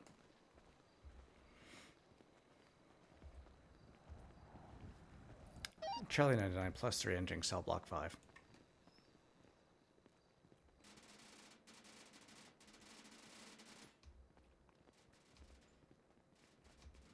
Sunflower, you forgot something. Sunflower, we need the trowel. You want to abandon me? Why would I give it to you? All right, Sunflower, here's the deal. You can come down and give us a trowel, or else I'm not going to let you garden anymore. That's not fair. These are the rules, and the rules Well- are in there for a very specific reason. The more Where you else am I the more you behave, the better things will be. If you I've been don't behave like behaving this, for 22 years and I had nothing out of it. Jay said, if you keep on behaving, we'll give you rewards to show you that you can keep on growing. I behaved for 22 and we've allowed years you and to had garden. nothing. And Now I do one singular thing of defending myself, and I become the worst person ever because I defended my life. No, it's the same thing that's always been. So we need to take the trowel back from you. No, I've been well behaved for 22 years and had nothing out of it apart from Are you gardening. behaving Jay right said, now? "Oh, we'll let you Are out you the earth," behaving right and now, we're going Sunflower? to. I was turned into a bad person over defending myself. How is that any fair? Well, right now you have a set of rules that you need to follow, and right now you're not following those rules. If you keep following the rules, you'll still be allowed to garden. If you stop following the rules, you won't be allowed to garden. If you take away my gardening out, take away people's limbs. Okay, well, we don't have to go that far because you could just give us the trowel back and we can just, keep letting you garden. And Well, so you can just go off duty and leave me here and for my plants to rot because no one gives a fuck apart from Tim and some other occasional CEOs? so far, we're just going out for like a half hour and we'll be right Why back. can't I come? Because we can't bring you on the transfer training. You can. No, we cannot. If you can bring inmates to community service, you can bring me into your training. You have to start behaving a lot better for us to do that. If you start behaving, I'm if sorry, you I've been start behaving behaving a for lot more, 22 then we fucking will years, I do got it. nothing out of it. Sunflower. If you keep going down this road, then we're going to start taking more things away, and we don't want to do that. We don't want to take away the Take away gardening. more than you give. I had to pay for my own sins. All right, Sunflower. This is going to be your last chance. Go ahead and hand over the trowel to Sergeant Hauser.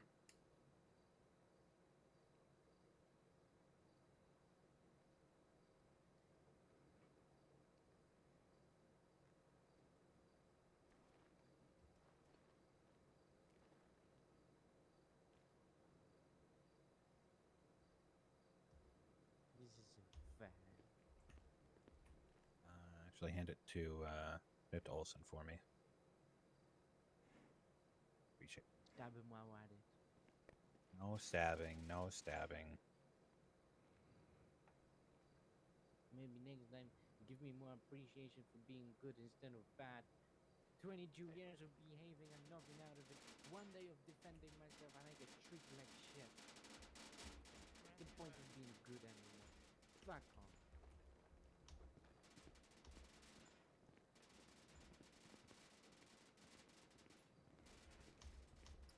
Radio check. 10-2. And 2. 10-4. DOC be aware, I just sent up Rob Banks. He's up there for 2 counts of assault with a deadly. 60 months and then... yeah, he's coming up solo. Known member of the blocks. Obviously violent. Alright, copy that. 10-4. Appreciate you letting us know. Yeah, just also so you're aware, I did give him a little bit of time served because he was in the cells, but he still should be up there for 60 months and then 230 months of parole. 10-4.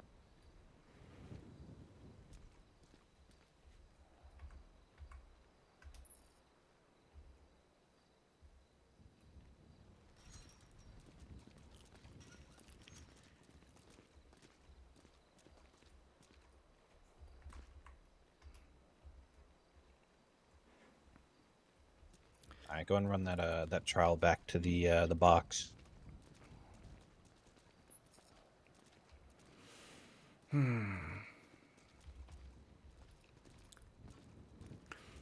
you want one of us to stay here with him to work some time off for him, or?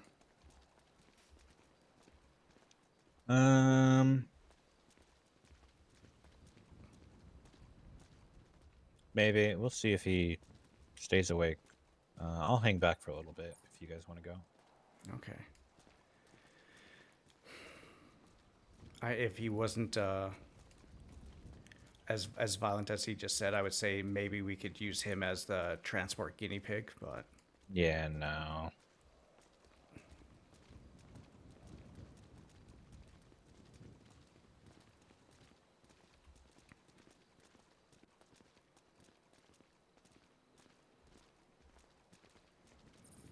yeah, so I'll be right back. I'm gonna see if he's in the.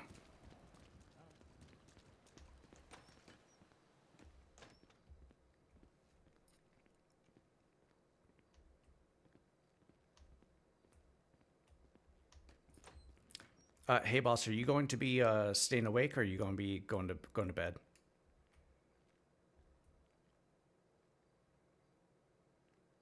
Yeah, I'm going to be staying awake. Okay. Would you like someone to stay up here to help work off some of your time, or? Yeah, if you don't mind, that'll be great. All right, perfect. Because yeah, we're going to go do a little bit of training, but if you're going to be up here, we'll keep someone up here to keep you company. Yeah, perfect. Thank you.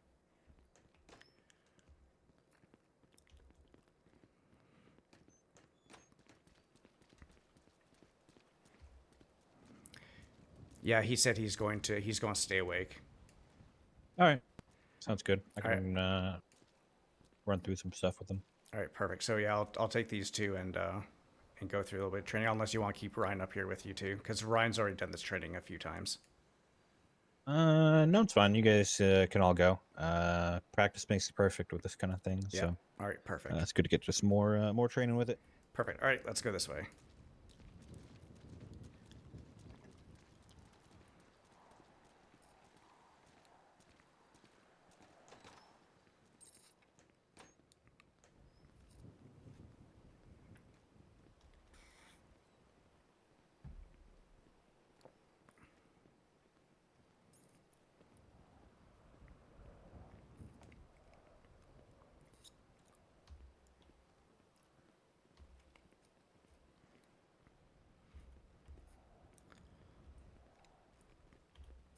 All right, so Ryan, you are going to be our teacher for this endeavor, okay? Okay. So pretty much, I've already ran him through what happens at the start. So we're going to be doing transfer from here down to City Hall. I've already kind of gone over everything with regards to, going out, make sure the inmate's awake, contacting the PD,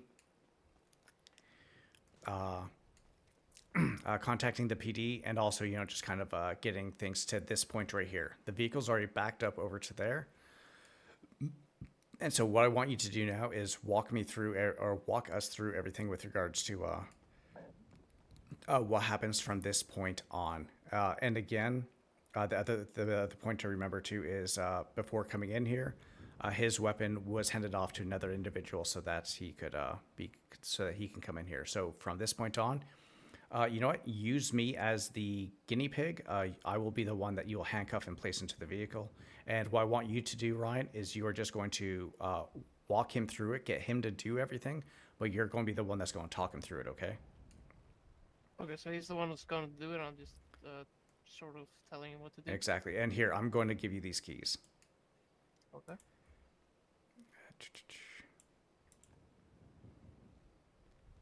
All right. Okay. So I didn't catch your name. What's your name? Kendrick. Kendrick? Nice to meet you. I'm Olsen. Just, Yeah, likewise. Yeah. I mean, first things just first, gonna I'm start to- assuming I'm searching him, right? So Oh, cuffing him. first thing you want to do is soft cuff him.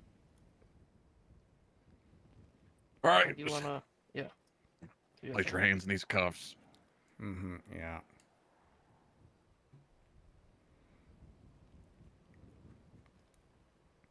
Okay. Then you just want to make sure that before he gets to that door, that he doesn't have anything on him. All right, I'm going to be running your pockets. Yeah.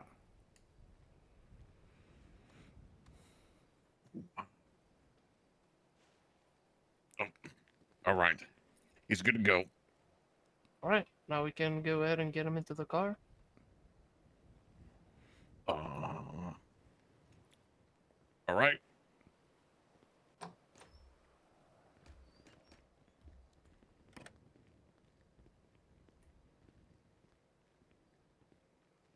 Is there anything we're going to do in here before we go to the vehicle?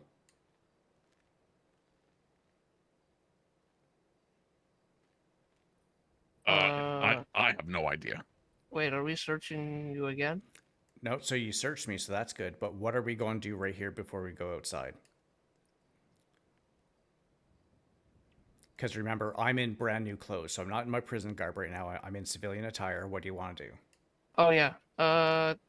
So what you want to do now is you want to tell him to go up to a wall or any spot that you prefer, and you're gonna snap a photo of him.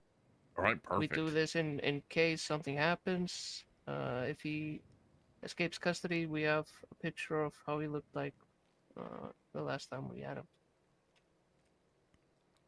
All right, beautiful. All right, and Okay. there is one more thing we want to do before we go outside, and what is that, Ryan? Paperwork. Oh yeah. So well, Tim isn't an inmate, but before we take the inmate out of the prison, we want to fill out paperwork to make sure that the inmate doesn't, just go back into the prison when we get him out. So Okay. to do that, you would go in your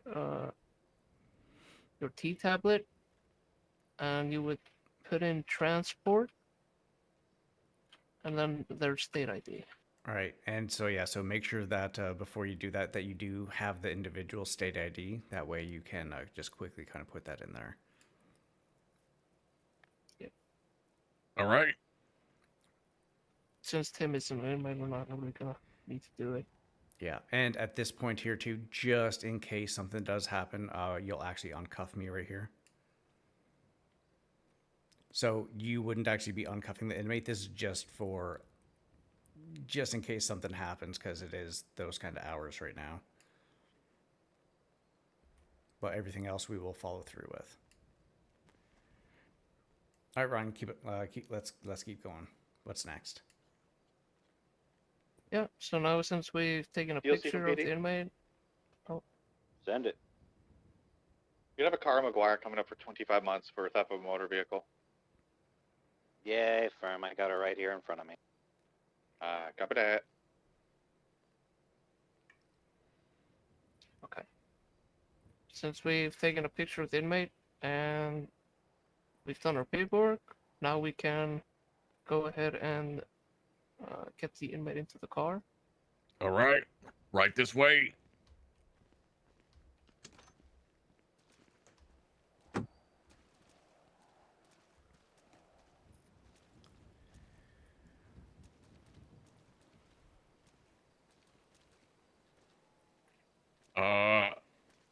And I guess at this time, if I did place the gun in the glove box, I would grab that first before throwing you in there, right? Exactly. Yeah. And then... All right, Ryan, what's next? You grab your gun from the car, and then you get the inmate in, and then we Okay, how is he going to get me into the car? he's going to he's gonna Escort. I'm sort of frozen right now. That's okay. Escort. So you're going to go ahead and escort me? Yeah, you escort him. Then go up to the back And and you then look go at the ahead. car. All right, watch your like head. Oh, that was... You jumped in there quicker than... But yeah, watch your head. All right. Okay.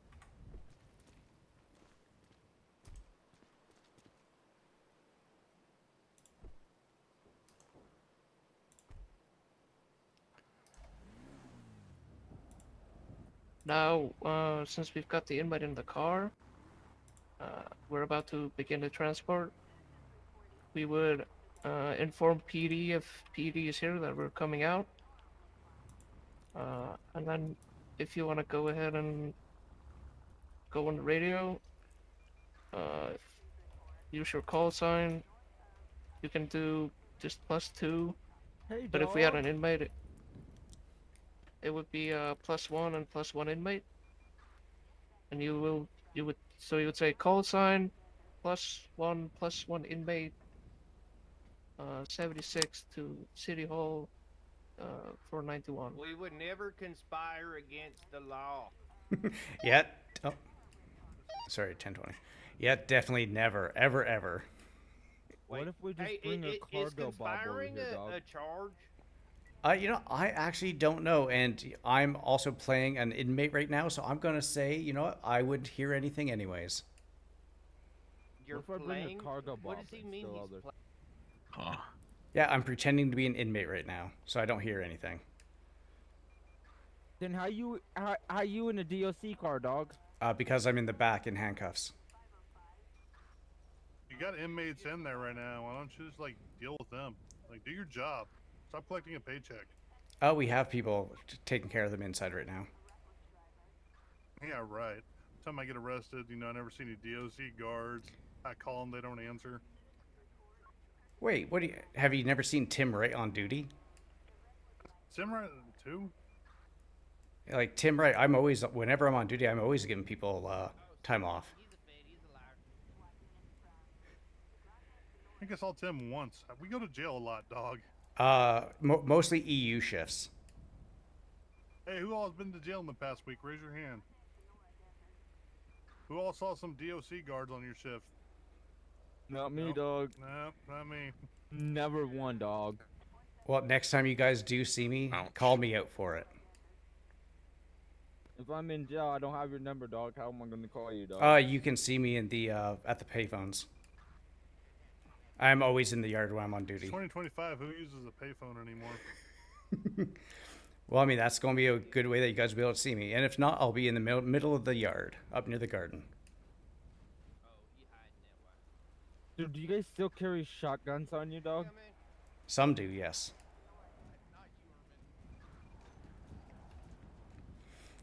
All right, so yeah, Alright. at this point Have a here, good one, dog. it'll pretty much be you'll get on the radio and you'll be Charlie 85 1091 to City Hall. So go ahead and do that. Wait, 10. Okay. So instead of 76 City Hall, it's 1091 to City Hall. Yeah. Wait, am I just gonna say +2 instead of +1 inmate? Or not do +1 inmate. Sorry, yeah. Charlie 84 +1 inmate is gonna be 1091 City Hall. It was 91, right? Yeah. Yeah. Okay. And Copy that. at what stage is the create a call? Would we have already done that, or? Yeah, so that already would have been done. Like right now, there would be PD lined up with us, and also some other DOC cars. And okay, so that's done way in advance. Yes. So go ahead and right. turn on your lights. All right, let's go ahead and take us out. Okay. So when we go out here, we always want to make sure there's only one gate unlocked at a time. So this one should be unlocked now. Let me locked.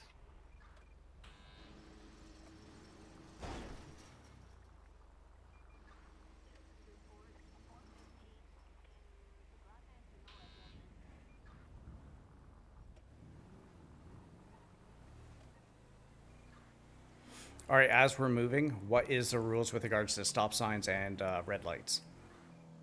The air horn. Okay, do you stop? No, you do not stop. Perfect.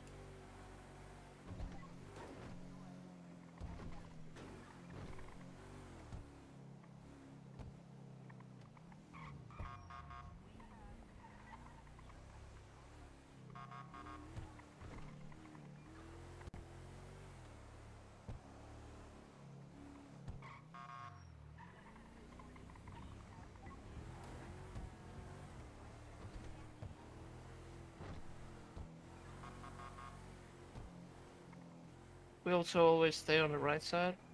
In case PD has to overtake, they can use the left lane.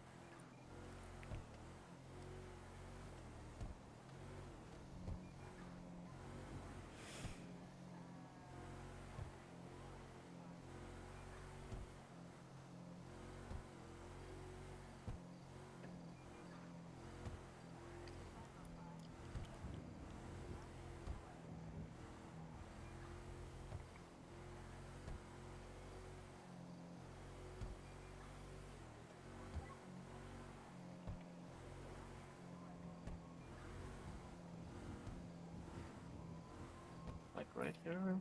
Set them Yeah, over yes, stay to the right.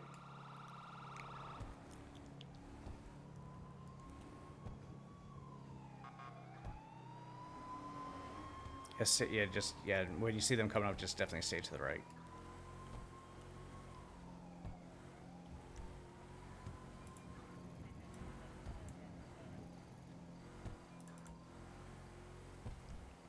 And now you don't have to follow the GPS itself, but just keeping that general kind of thing, because it's going to take you to where you're going to go. There used to be a route that we will pick that will get us out there, but Yeah.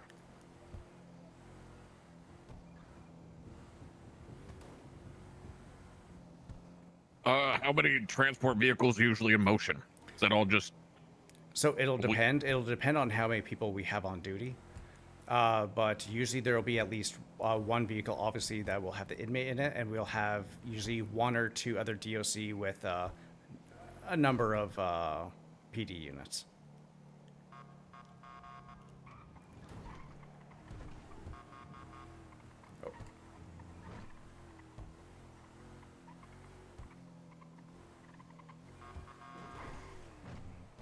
Yeah, we had a transport yesterday. We had 2 DOC vehicles and 2 PD for the sisters.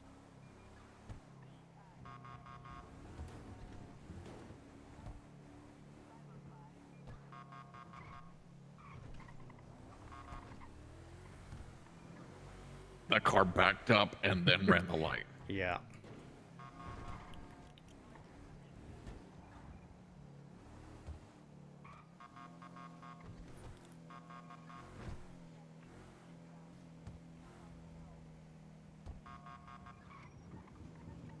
So we come here, and then once you reach this point, what you want to do is we reverse into this area here.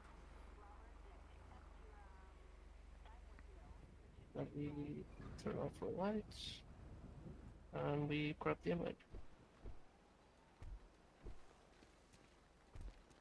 So just like before, how you got the inmate in, it's the same way to get the inmate out. You just look at the car, grab them out.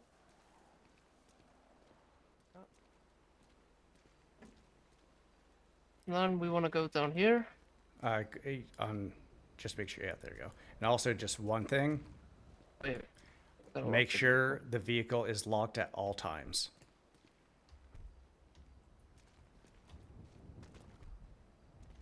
So go ahead and lock the vehicle. When you're driving the... Oh.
Okay, good.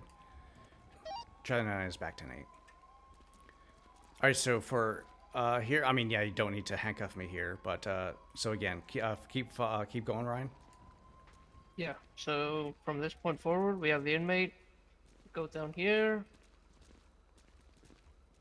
We open this door here, and it's the same as at the prison. Make sure we lock all doors behind us and only keep one door locked at a time. If we still have to wait for the court case to start, we would take the inmate in here.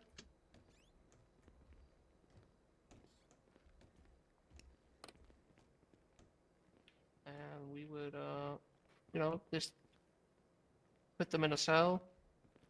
So if you want to put them in Yeah, a cell. we don't have to really go in the cell, but yeah, same thing. Go Okay, into the yeah. cell, ask them back up. You can take off their cuffs, and then you can have them in there. Once the court is ready for them, you go ahead, you would cuff them again. Also search them before they go in, search them when they come out, and then pretty much bring them out this way. Yeah.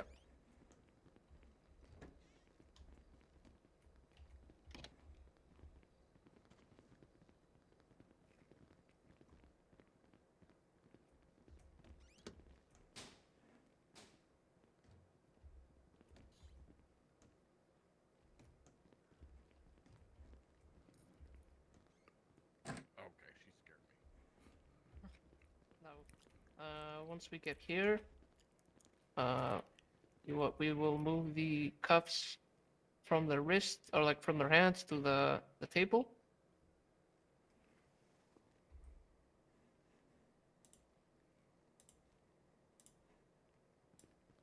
All right.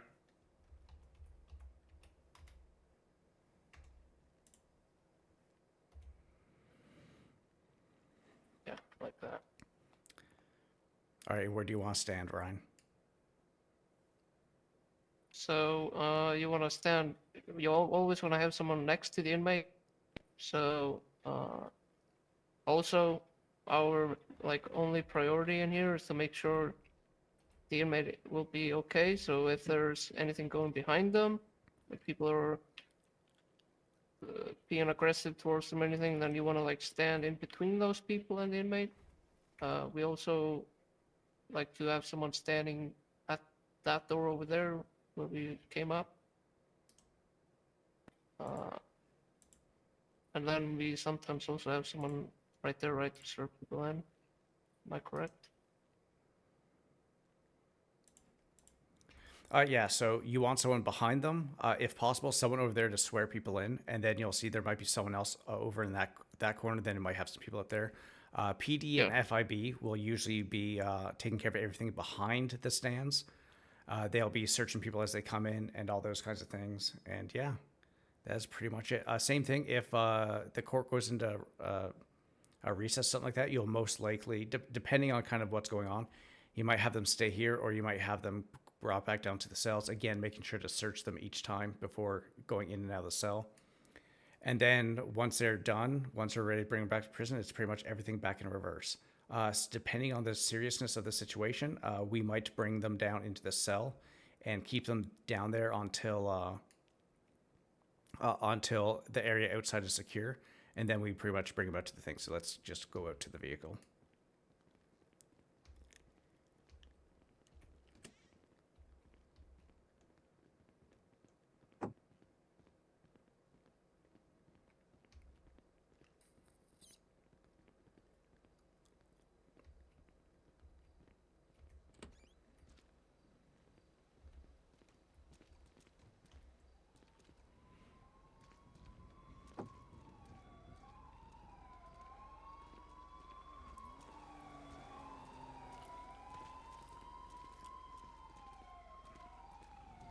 And so just go ahead.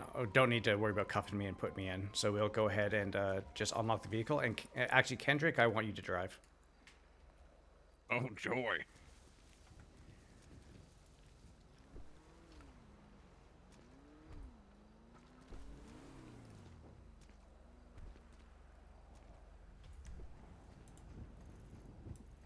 All right, so do you is it 1091 back to prison? Sorry, and I kind of fucked that up. So you'll do 1091, 76, and back to the prison. Yeah, I kind of fucked that up on the thing. I got a little agitated with those guys kind of talking. So yeah, it'll just be 1091 and 76 and back to Bolingbroke. Okay, so Charlie 84 +1 inmate. Oh 1091. no, 76. just go 1091 and 76 and back to Bolingbroke. All right. 1091, 76ing back to Bolingbroke.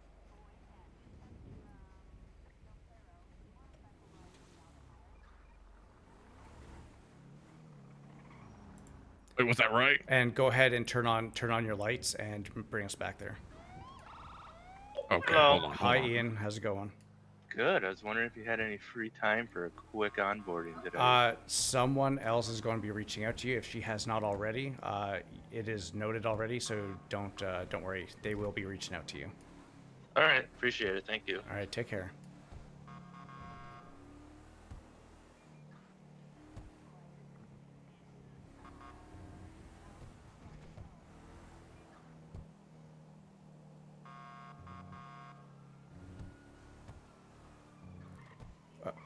Yes. Never mind. Yeah, go. Yeah, that kind of. Yeah, for this we don't want to actually cut off any actual chases or anything, but. Oh shoot! I guess I don't know. I guess I need to pay attention to the monitor for that.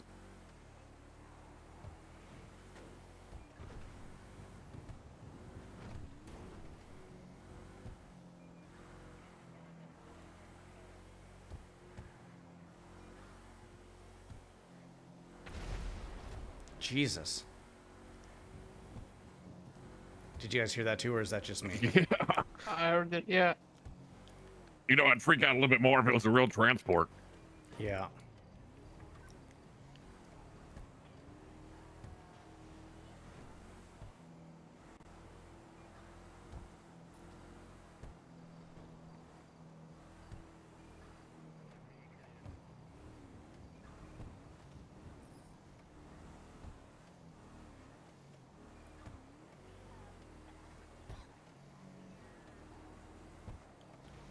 Jesus Christ. Yeah, locals definitely do be getting crazy.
And so once we come up to the gate, what'll usually happen is they'll have the transport wait at the gate itself for other units to go and scout the area out before kind of moving into the airlock. But we're going to move right into the airlock. Once we're inside the airlock, what I want you to do is do 1091 is 23 back at Bolingbroke. That pretty much is saying that we have arrived at Bolingbroke.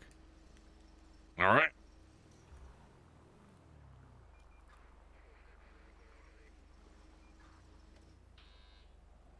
'91, 23 back at Bolingbroke.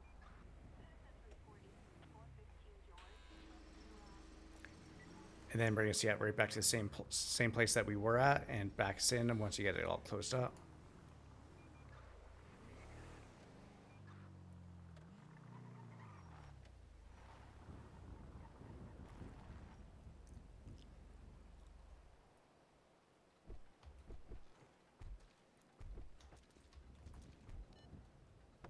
Okay, yeah, remember, even when you're driving, have the doors locked. Don't lock them as you're just kind of getting out like there. So at this point here, what are you going to be doing, Ryan? At this point, you're going to be taking the inmate out. Once you've done that, one of the COs will either put their gun in the car or hand it over to the other CO, and that CO will take the inmate back in. All right. Before you take the inmate back in, was the last thing you need to do? You need to do paperwork. Perfect. And is that paperwork different than the paperwork going out, or is it exactly the same? It's exactly the same. So the same thing you did will, yeah, make sure that their access is restricted so they can't go out. All right, perfect. Here, Ryan, go ahead and pass me the. Actually, you know what? Well, do. Kendrick, go grab the car. Ryan, you can grab this, and we're going to go park them back into the back where they go.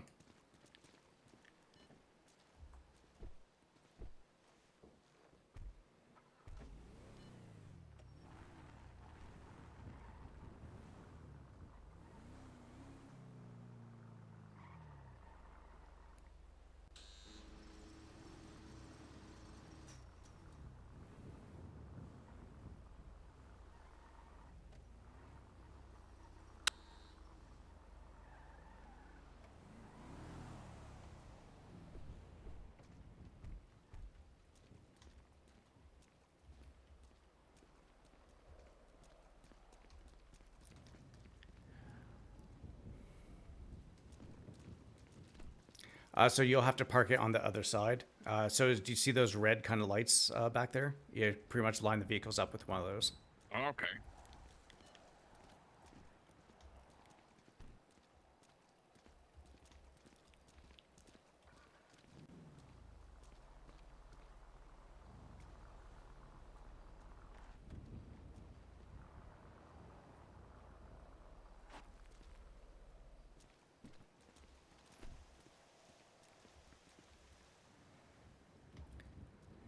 All right, so yeah, go ahead and put the key fobs back into the box.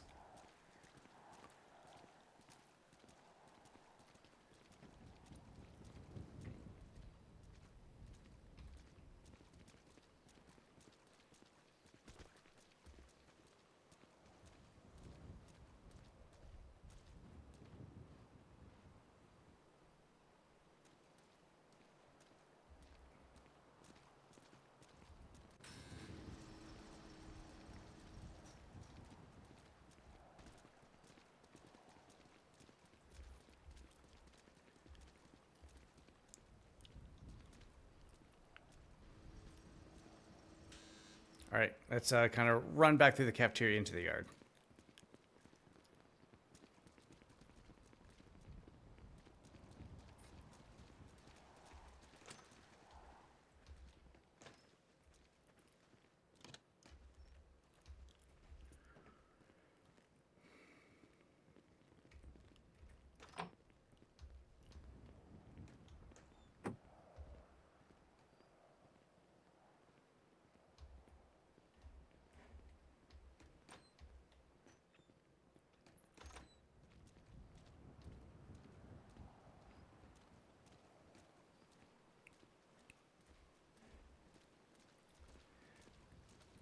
All right, let's go see if anyone's in visitation.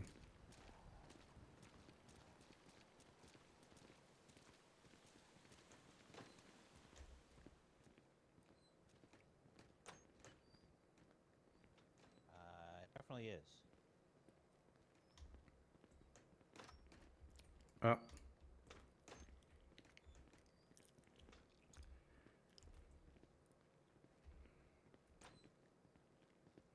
Actually, I guess I'll get both you guys over here. Come down this way.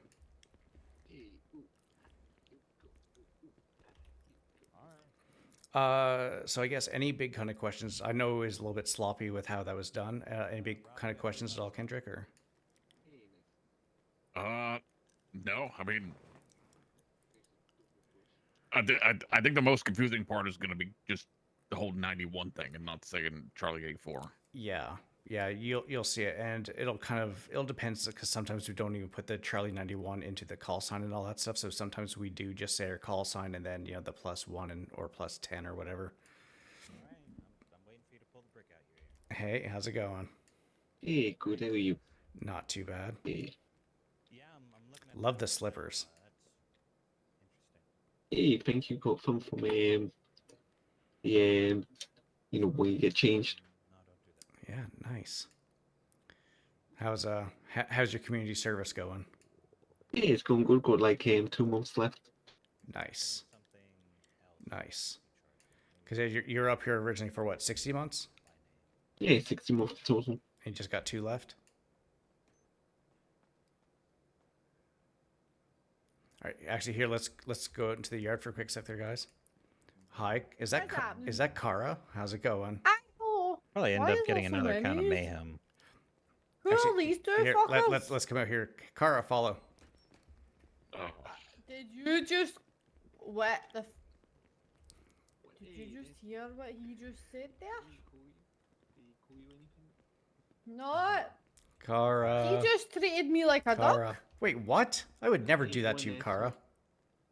Say please. All right. I mean, if that's the route you want. Kara, please come out here.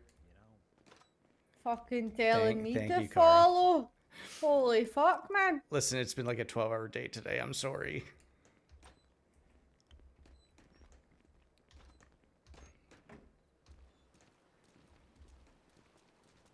I'm no happy, Tim.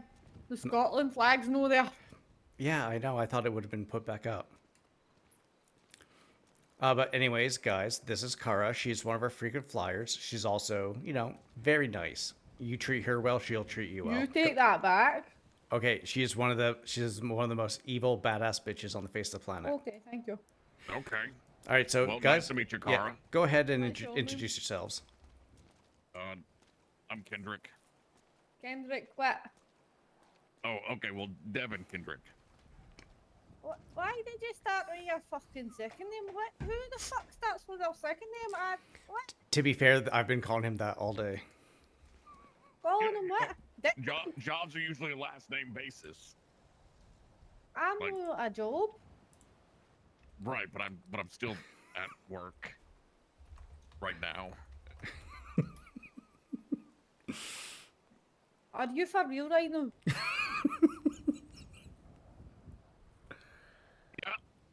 Yep. Right, next. What's your name? I'm Ryan Olson.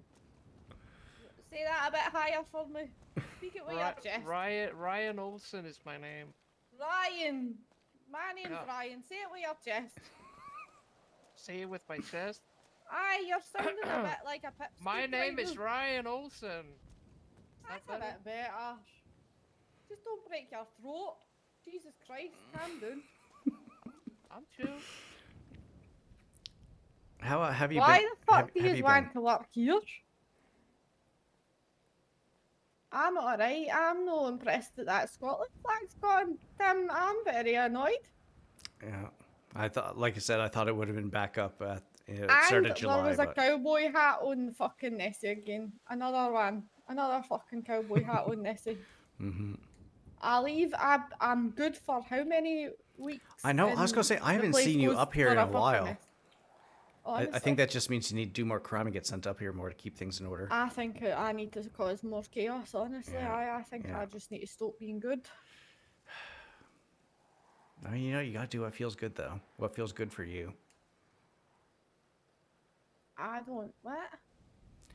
You have to do what feels good for you. If that means, just going out and causing a little bit of chaos, that means that's what Well, you I need to robbed do. Ace's car today. Oh, okay. Aye. But me and driving don't really get along. Wait, you and who? Driving. Oh, yes, that's right. Yes. Aye, and then I got fucked up by a car while I was running on foot. Oh, you don't. Wait, you don't let Max drive for you? Who the fuck is Max? He's a friend you had up here. Fuck. Oh, am I just going senile? I swear to God. You need to have a driver with you, right? You have people that can drive really well for you. Bruno. Oh, okay. Bruno's my driver. Yeah, just make sure Bruno's driving. No, because I robbed the car. Ah, okay. It's fine. But it's definitely nice to see you, though. I've definitely missed seeing you. Stop being all sappy. What the fuck is wrong with you? I'm not being sappy, okay? Listen, I like my little bit. I should have got that listen, local to listen, knock you listen, the fuck okay? out. What the fuck? I like my chaos goblin, okay? Oh, you're gonna make me sick, Tim. Stop. Actually, I really don't like the fact that that Scotland flag's going. I know. That's bugging me. You know, I will make sure to pass it up, okay? I am not impressed. Did Jay do that? You know, she probably did. Fucking bitch. I'll make sure she knows you're very disappointed. Oh, you can say Karen McGuire says you're a fucking bitch. I will definitely do that. And can you get Chad to wear baggier clothes? I don't want to be seeing that shit. Why, you don't like seeing all the... No, it's disgusting. Ugh. Maybe. Is that just because... You know, Art supplies. is that just because Mackenzie married him on the weekend? Like No, what? it's because it's Chad in tight clothing. That's disgusting. Actually, did you go to the wedding? You gonna eat them? I did. How was it? I just went to see Sonny. Buy the red one. I don't Oh, give a okay. fuck about them. Wait, I thought you and Mackenzie were close. That's how that works. Ish. No, she said something about me being a maid of honor, but I don't know what the fuck that does. Oh, okay. Yeah, and I just I'm don't... not close with fake Blake. I just don't do... I just like Sonny. Wait, fake Blake? What do you mean? Potentially, that's something on. Well, one of the first people I met in the city was called Mackenzie. Mike? I don't know. I actually can't even remember her second name. She's the only. So any other Mackenzie doesn't count. Well, contrary to popular belief. Okay, it's how much longer not do you a got, wizard, Kara? So, not I'm in here for a while. Oh, wait, would you just steal the car? So I'm in here for a little bit. Nope, can't eat people. It's not legal. Kara. No, I'm getting help. Somebody's gonna help me. Okay. Is he talking to fucking What the Sunflower fuck is right that now? room? Yeah, I think he was. Unless there's someone else that he wants to eat people. Yeah, no, I think that's who it was. All right, Ryan, stay right here for a sec. Kendrick, I'm just gonna talk to you right over here, real quick. That room. So that was your onboarding session for today. Any big All kind of right. questions or anything that kind of came from that? No, nothing major, I guess. Now it's just finding the rhythm. Okay, so what you can do now is you are able to go on duty as long as there's an FTO around and one willing to take you on. So there's the two ways to do it. There's the one, which is in the government app. If you go and look at the, at the email chain. What did you do to end up here? And you should see the DOC cadet waiting room. And so if you go and follow what everyone else is kind of doing that for trying to get on duty, you can put yourself in there. For people like myself, I don't really see the notifications all that much. So what you could do is you can just put in the DOC group chat if there's any FTOs available. Like myself, I'll usually put it in there as well, just saying that I'm available. And that way people can just text me directly. Once you get a decent rapport with other FTOs and stuff, and you see them around, especially the ones that are going to be more around become a police officer. when you are. Sorry, my brain is I see you. hearing her. Close on 176 Sugar High. 10-4. Once you get back, I'm going to be going 42, and yeah, I know Ryan will stick back here. I'm not sure if Kendrick is going to be sticking around or not. Copy that. So yeah, so make sure before you come on duty that there's an FTO that's going to be available for you to come and help you out. But yeah, no, You should just rob shit. you definitely seem like you have a good head on your shoulders. You know what you're kind of doing. You kind of have a pretty good idea of certain things. I will make sure, or the other FTOs hopefully will also make sure to kind of drill things into your head to make sure that you have a full understanding of how to do each thing. That way we can get you up to solo cadet. Once you get up to solo cadet, we'll pretty much you won't have to have an FTO. You can go and do the things that you need to do. And we'll just kind of keep an eye on you, then get you up into full officer. You don't seem too Yeah, sure sounds about great. Muscle memory is the main thing, I guess. Yeah, muscle memory, and go over your 10 codes. Try to nail those down. The big thing with 10 codes You look is like somebody who would have soft hands. Do you have soft hands? like the way that I do 10 codes is I hate going like what's hands. 1076, Good for what's 102, feeling stuff. because even if someone asked me those things, I'd be like I like to do things No, scenario for based, feeling where it's stuff. like if I say you're coming on duty, what's the first thing you're going to say over the radio? What would that be? Well, 41. You have probably Perfect. locals back there that you could probably If, run. So yeah, it's like the muscle. You know when to say it. You just don't know the exact. Exactly. You know, what it means exactly. Yeah. So I know there are some, like I know Steve Dye, sometimes he'll just go through the NOS of just saying what's a 1050, what's a 1060, blah blah blah blah blah. But I prefer doing the scenario based, and even if you do have something like that, be like, hey, would we be able to do these scenario based kind of things? Because that works better for me and how I learn. Unless you're fine with just a straight up memorization and just kind of keep going type stuff. No, I think you're right. I think scenario based is the way to do it. Yeah. So definitely 10 codes. Let's see here.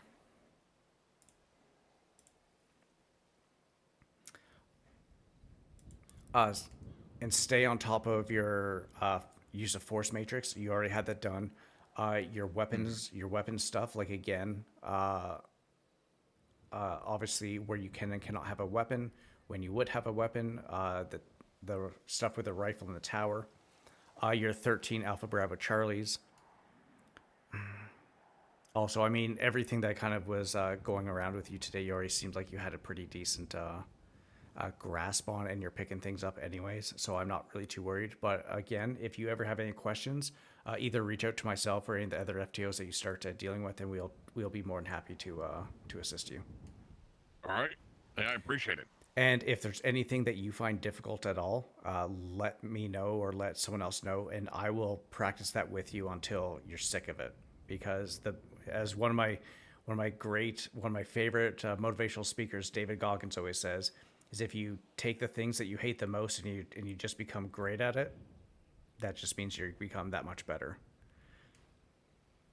Because if you do everything that you just like, you'll never kind of learn. But if you do the things that you hate, that's how you kind of grow.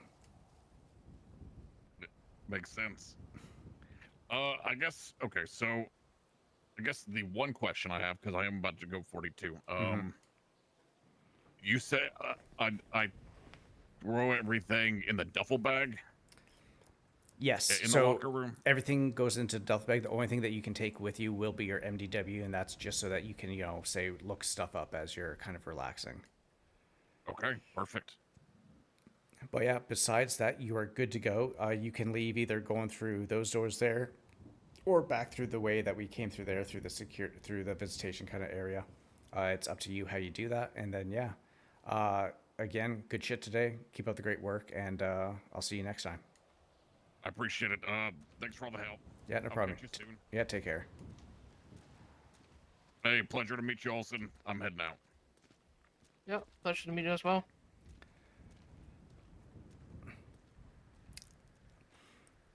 Yeah, so we're definitely going to practice the transport stuff and that more and more. It's one of those things where it definitely seems like you definitely do know the how to do them. The one thing we'll have to work on is just the confidence of your delivery. Because you can definitely tell that you do know what it is. The big thing, and this is what I heard from a couple other people, is even though you know what you're doing, it's almost like you're questioning it. The big thing you need to do is just realize, like, yes, this is what I'm doing. I'm gonna do it. Like almost like take charge of yourself kind of thing. Like it's like yeah, like with each of your answers, don't make it sound like almost like a question. Just be like, yes, this is what I'm doing. I got this. And I think you'll do fine, because I've been reading up on the reports that you've had, and yeah, I mean, you definitely do seem like you got a pretty good grasp. And also the thing that I love as well is you are very eager to work, because I am constantly seeing you trying to get on duty, and I think you've been on duty pretty much every day since you're onboarding, pretty much. Yeah, I've been trying to get a few hours in, just to because I really want to learn and get experience within this job. Exactly, and the best way to get that experience is by literally just getting that experience, just kind of go. Yep, that is true. Like last night, I finally had you know, some things pop up. Got to get into some real scenarios, you know. Yeah, and especially dealing with Sunflower and all that stuff. Yeah, and those, you know, 2 new inmates that Yeah, are how really how was aggressive that as well. for you? It was interesting because we were doing training when we got a radio call from PD with those people, uh, and we were about to just let them send them up, but then the training was quicker than we expected, and they still had them down at MRPD. So we decided that we would, you know, go down to MRPD and then and transport them up. Charlton Uh, 176 Bolingbroke. and they were really 10-4.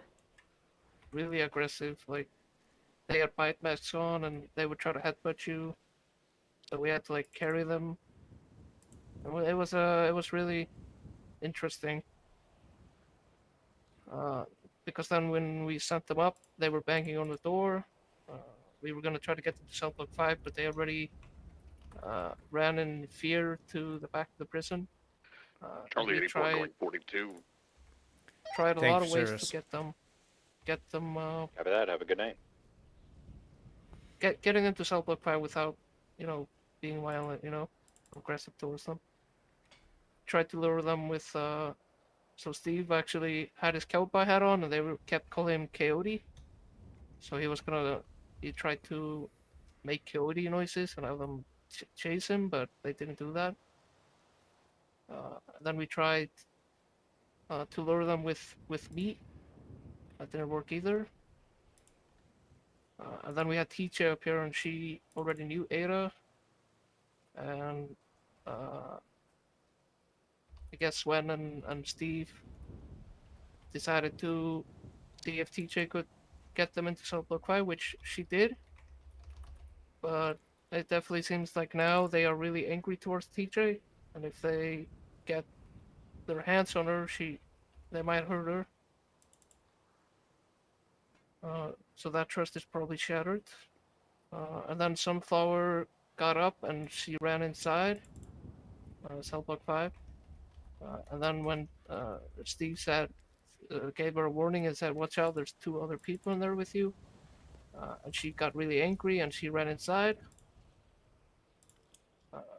We were outside there for a little bit, and then Steve raised concerns that there might be something going on there. They might not like each other, like they're aggressive towards each other. And I said, yeah, we should probably check it out. So me and Steve took the security wing. We didn't see anything, but we could definitely hear a lot of growling and sounds of struggle. So Sven and Warden, they were at the lower floor, and we called for a breach. So we all breached together. Warden saw blood next to the showers. We got there closely. Then we saw the sisters actively hurting Sunflower. So Yeah, and to be fair as well, do not take Sunflower's word over other people's word. She has a habit of lying as well. Where obviously no one, because you guys didn't have eyes on, you obviously have no idea who started it with who type thing. But to be completely fair, I don't trust Sunflower as far as I can throw this building. yeah, I mean, she kept saying like earlier that she wants to get out and all this kind of stuff, and that she was doing it in self-defense. But And then obviously when we were in the cell block house, she's saying she's going to eat people and. yeah, and she even like we warned her that there was 2 other people in there. Instead of, you know, maybe waiting outside and talking to us, she immediately just got angry and ran inside. So Yeah. And again, this is going to be one of those things where something I definitely recommend doing is maybe in some of your off time, just going over some of the DOC reports and just kind of get a feel for how certain inmates act as well, because that can be a huge tell. And again, it's okay to be friendly with people as well. Just they're not your friends. People will use whatever advantages they can to get over other people. So always kind of keep that in mind as well. yeah. Do you have any kind of questions at all with the stuff, the little bit that we did before I do take off? Not really, no.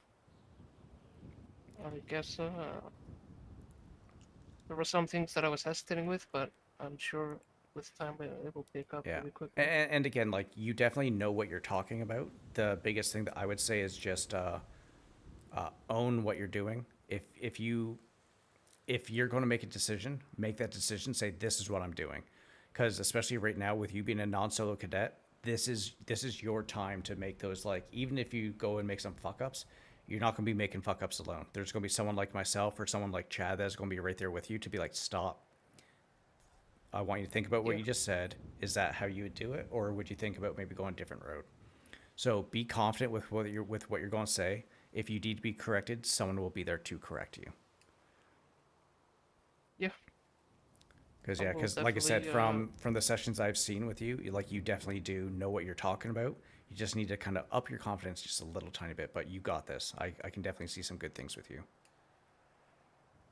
Yeah, that's good to know. I will definitely keep that in mind. All right, perfect. I guess Chad, just take you off to the side real quick, and then I'm going to go 42. And cool, sounds good. Also, are you starving right now? Is that your stomach that's growling? Yeah, I need to grab some yeah, food. Yeah, go grab some food Oh, from the. there might be some in the trunk of the buffalo. There you go. If there's still some left, maybe. I don't know if there's still left. Check that. If not, then then the grab- vending machine. Yeah. And also, the other thing too, maybe try to, before you do come on duty, we do like to do food runs, but maybe before you come on duty, have just a little bit of food with you just in case. And then if Yeah, I need to get myself a car. yeah. Oh, I mean, I run or bike everywhere most of the time. I'm going to buy a car shortly, but yeah, it's one of those things where even if it does turn out like that, that's fine. As soon as you get on duty, be like, hey, do you mind if we go do a quick food stop before we kind of start? Because we'll be like, you know what? I mean, look at the way it is right now. I mean, it's pretty dead in here right now. So there'll always be time to go and grab some food if you need it. Okay. So if you're ever kind of hungry, don't hesitate to be like, hey, I could really use some food right now. Yeah, I will do that. I'm gonna go see if there's anything left in the buffalo, and if not, I'll grab some from the vending machine. All right, and good job today. Thank you. Yeah, no, Kendrick is definitely solid. Yeah, he has a pretty good head on shoulders. I'm gonna write up a report tomorrow when I get on duty with regards to it. But yeah, his onboarding went real smooth.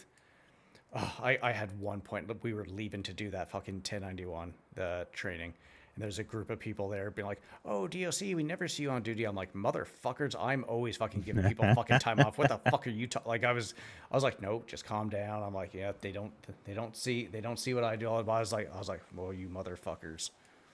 Yeah. People like to yap without actually knowing anything, so.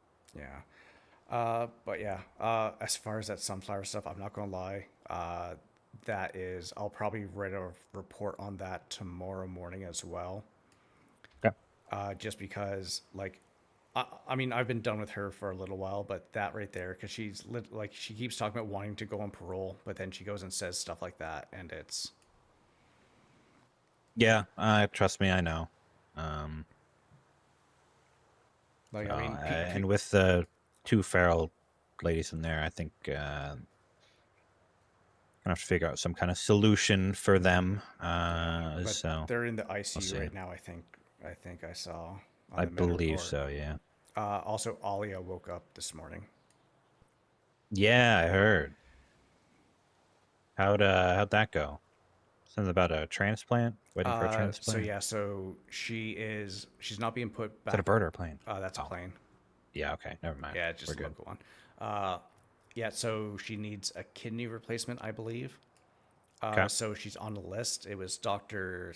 Theo Shaw, I think, that came and saw her. Okay. Yeah, she's going to be trying to get a kidney for her so that she can get a kidney replaced, and then getting everything else kind of sorted out so that she can get back up and walking, I guess. That was here. I'm getting to a tower.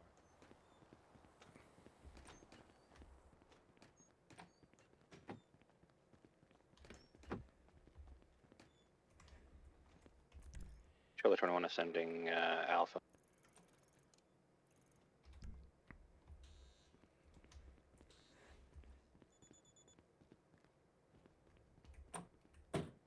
both of you guys go out into the parking lot and check on him, make sure he's okay, since it's a Bravo. I'll still get in Tower Alpha and give you guys Overwatch. 10-4. Here, follow.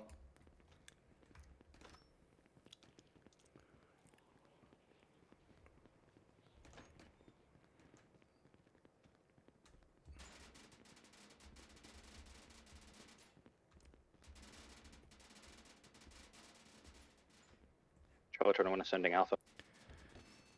Hey, boss, you okay? Yeah. What happened? I'm fucking the siren. Siren fucking knocked you down. They get anything off you, or? No. All right, we got him. He is in the he's in the lobby. How you feeling? Copy that. Any signs of any aggressor? He did get knocked down by someone, but I don't see them anywhere.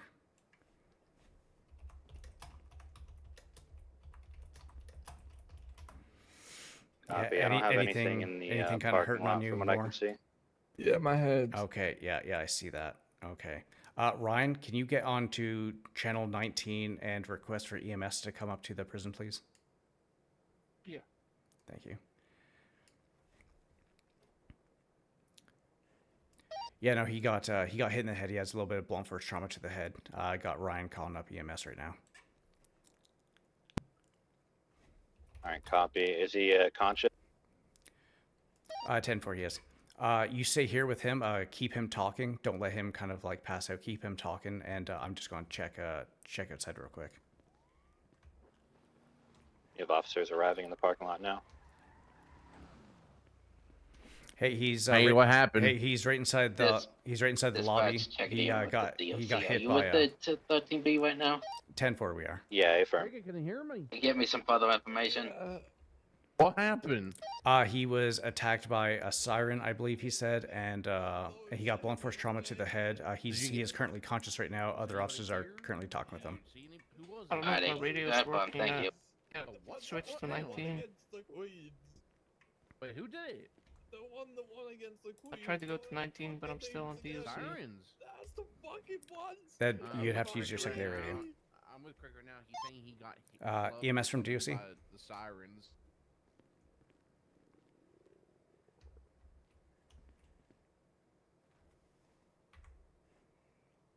Send it. There's no EMS on duty, so we're gonna have to self-transport him. Are we able to get a unit up to the prison to take care, or do we need to self-transport him?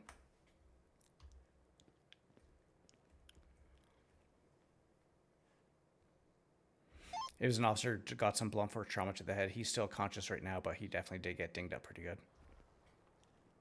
I'm a doctor. I can make my way up there. 10-4. The doctor said they're going to make their way up here. If you guys can get statements from the 2 DOC officers in here, I'm going to get Cricket all dealt with and transported. All right, because there's no EMS on duty. The doctor did say if you wanted, they would be able to come up here to do that for you if you want. The doctor could. Okay. Yeah. Which doctor was it? I am not sure. They just said that they're a doctor and that they could come up here if needed. Okay, we'll do that then. DOC is in contact with doctors right now. We're gonna get a doctor to come out and check on Cricket himself. 10-4. The patient is going to be in the lobby of the prison. Here, but I'm not seeing much. I think honestly they just clubbed him or something, and that's pretty much it. All right, Billy, the doctor's gonna come. All right.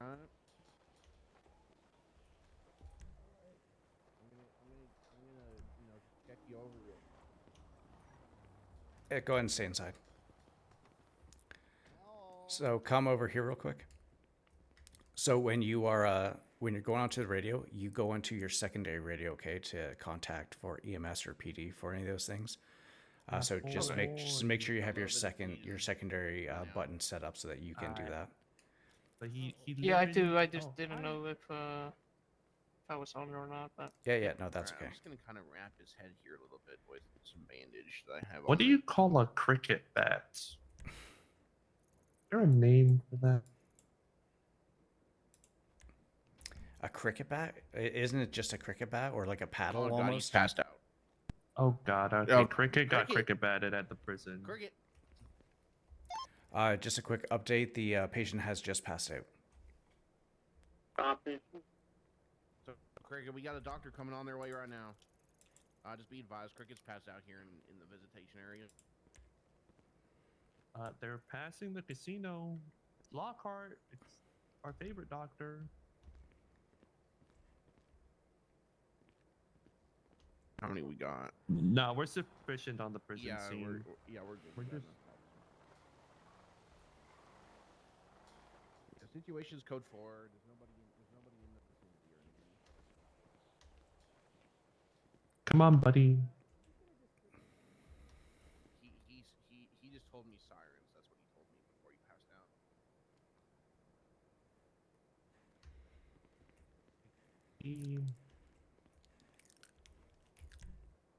Yeah, they have like a teal green.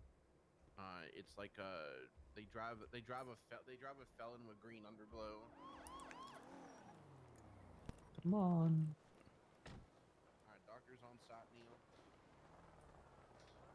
Hey, it's right inside the lobby. Over here, dog. Looks like he got hit from some sort of blunt object, maybe a flashlight. Doctors from PD. I did wrap his head in Send it. We have 195 lower pillbox, multiple Did DSWs. you guys see anything? Didn't see anything that comment. happened, but I do know that Kara McGuire was in here about 15-20 minutes ago. Okay. I didn't. What's your name, sir? Tim Wright. Nice to meet you. Jason Park. Yeah, BPPD. nice to meet you. Yeah, Who's I don't. in surgery up I there? don't know if she was a part of it at all or anything like that. I just know that Kara was in the Nellie prison about Wellington. 15-20 minutes ago. Getting a lung transplant.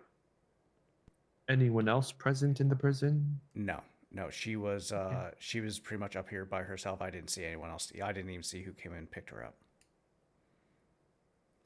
Yeah, we're just kind of doing a little debrief for the cadets I had today, and then Sergeant Hauser saw the 47 call, and we came out here. Gotcha. How about you, sir? Did you see anything? Or All right, hear I'm anything? taking you to my trauma center. No, I All right. didn't see anything. All right, or the anything doc- like that, but before he passed out, he did mention a siren, right? Okay. Sirens, yeah. Yeah, a siren. What's your name? I'm Brian Olson. Lucha. Okay.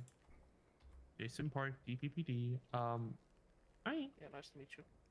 Just sirens and Kara McGuire. Yeah, and Cara McGuire did mention before she took off that she was gonna make a phone call. So I don't know who she called or if there was more people up here to pick her up or something, but yeah, that's the last thing I heard from her before she got out. And that was all inside the prison? All right, the officer is being moved out to a hospital. Talking to her a little bit while.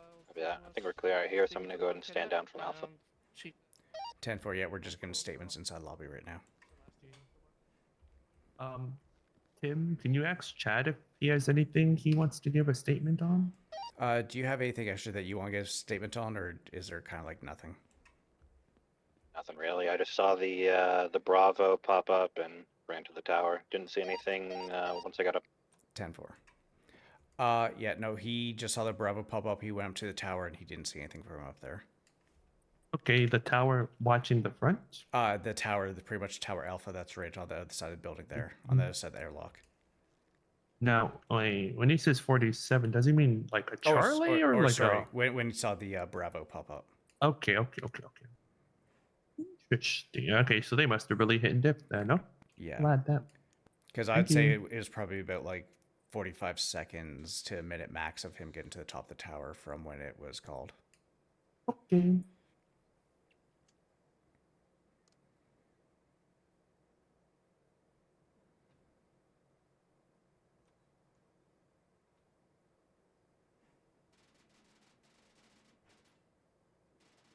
All right, thank you, gentlemen. Do you know what Mr. Cricker was here doing? Did he have a vehicle here at all? I'm not sure if his one of his vehicles Yeah, out his front vehicle's outside. I think his Yeah, vehicle's out pretty there. sure. Okay, would one of you be able to drop it off in Harmony? I take it back here. there. Sure. Here, I'll. Then we do that. Actually, I'm gonna need to go grab a key fob. I can do it if you want. Oh, okay. If you got a key fob, then yeah, you can. Because I'm gonna Yeah, go. yeah. I'm gonna go 42. Is there anything else you just want to say at all before I do head off, or? No, should be good. All right. Ryan, Ryan, go with him so that way you can kind of be there. And again, good job today. And I'm sure I'll see you around again a little bit later. Yeah. Thanks for the shift and take it easy, man. Yeah, all right. You guys take care. Cool. Appreciate it, too. Tim. Have a good one. Charlie 99 is going 1042. Have a great night. Thank you for service.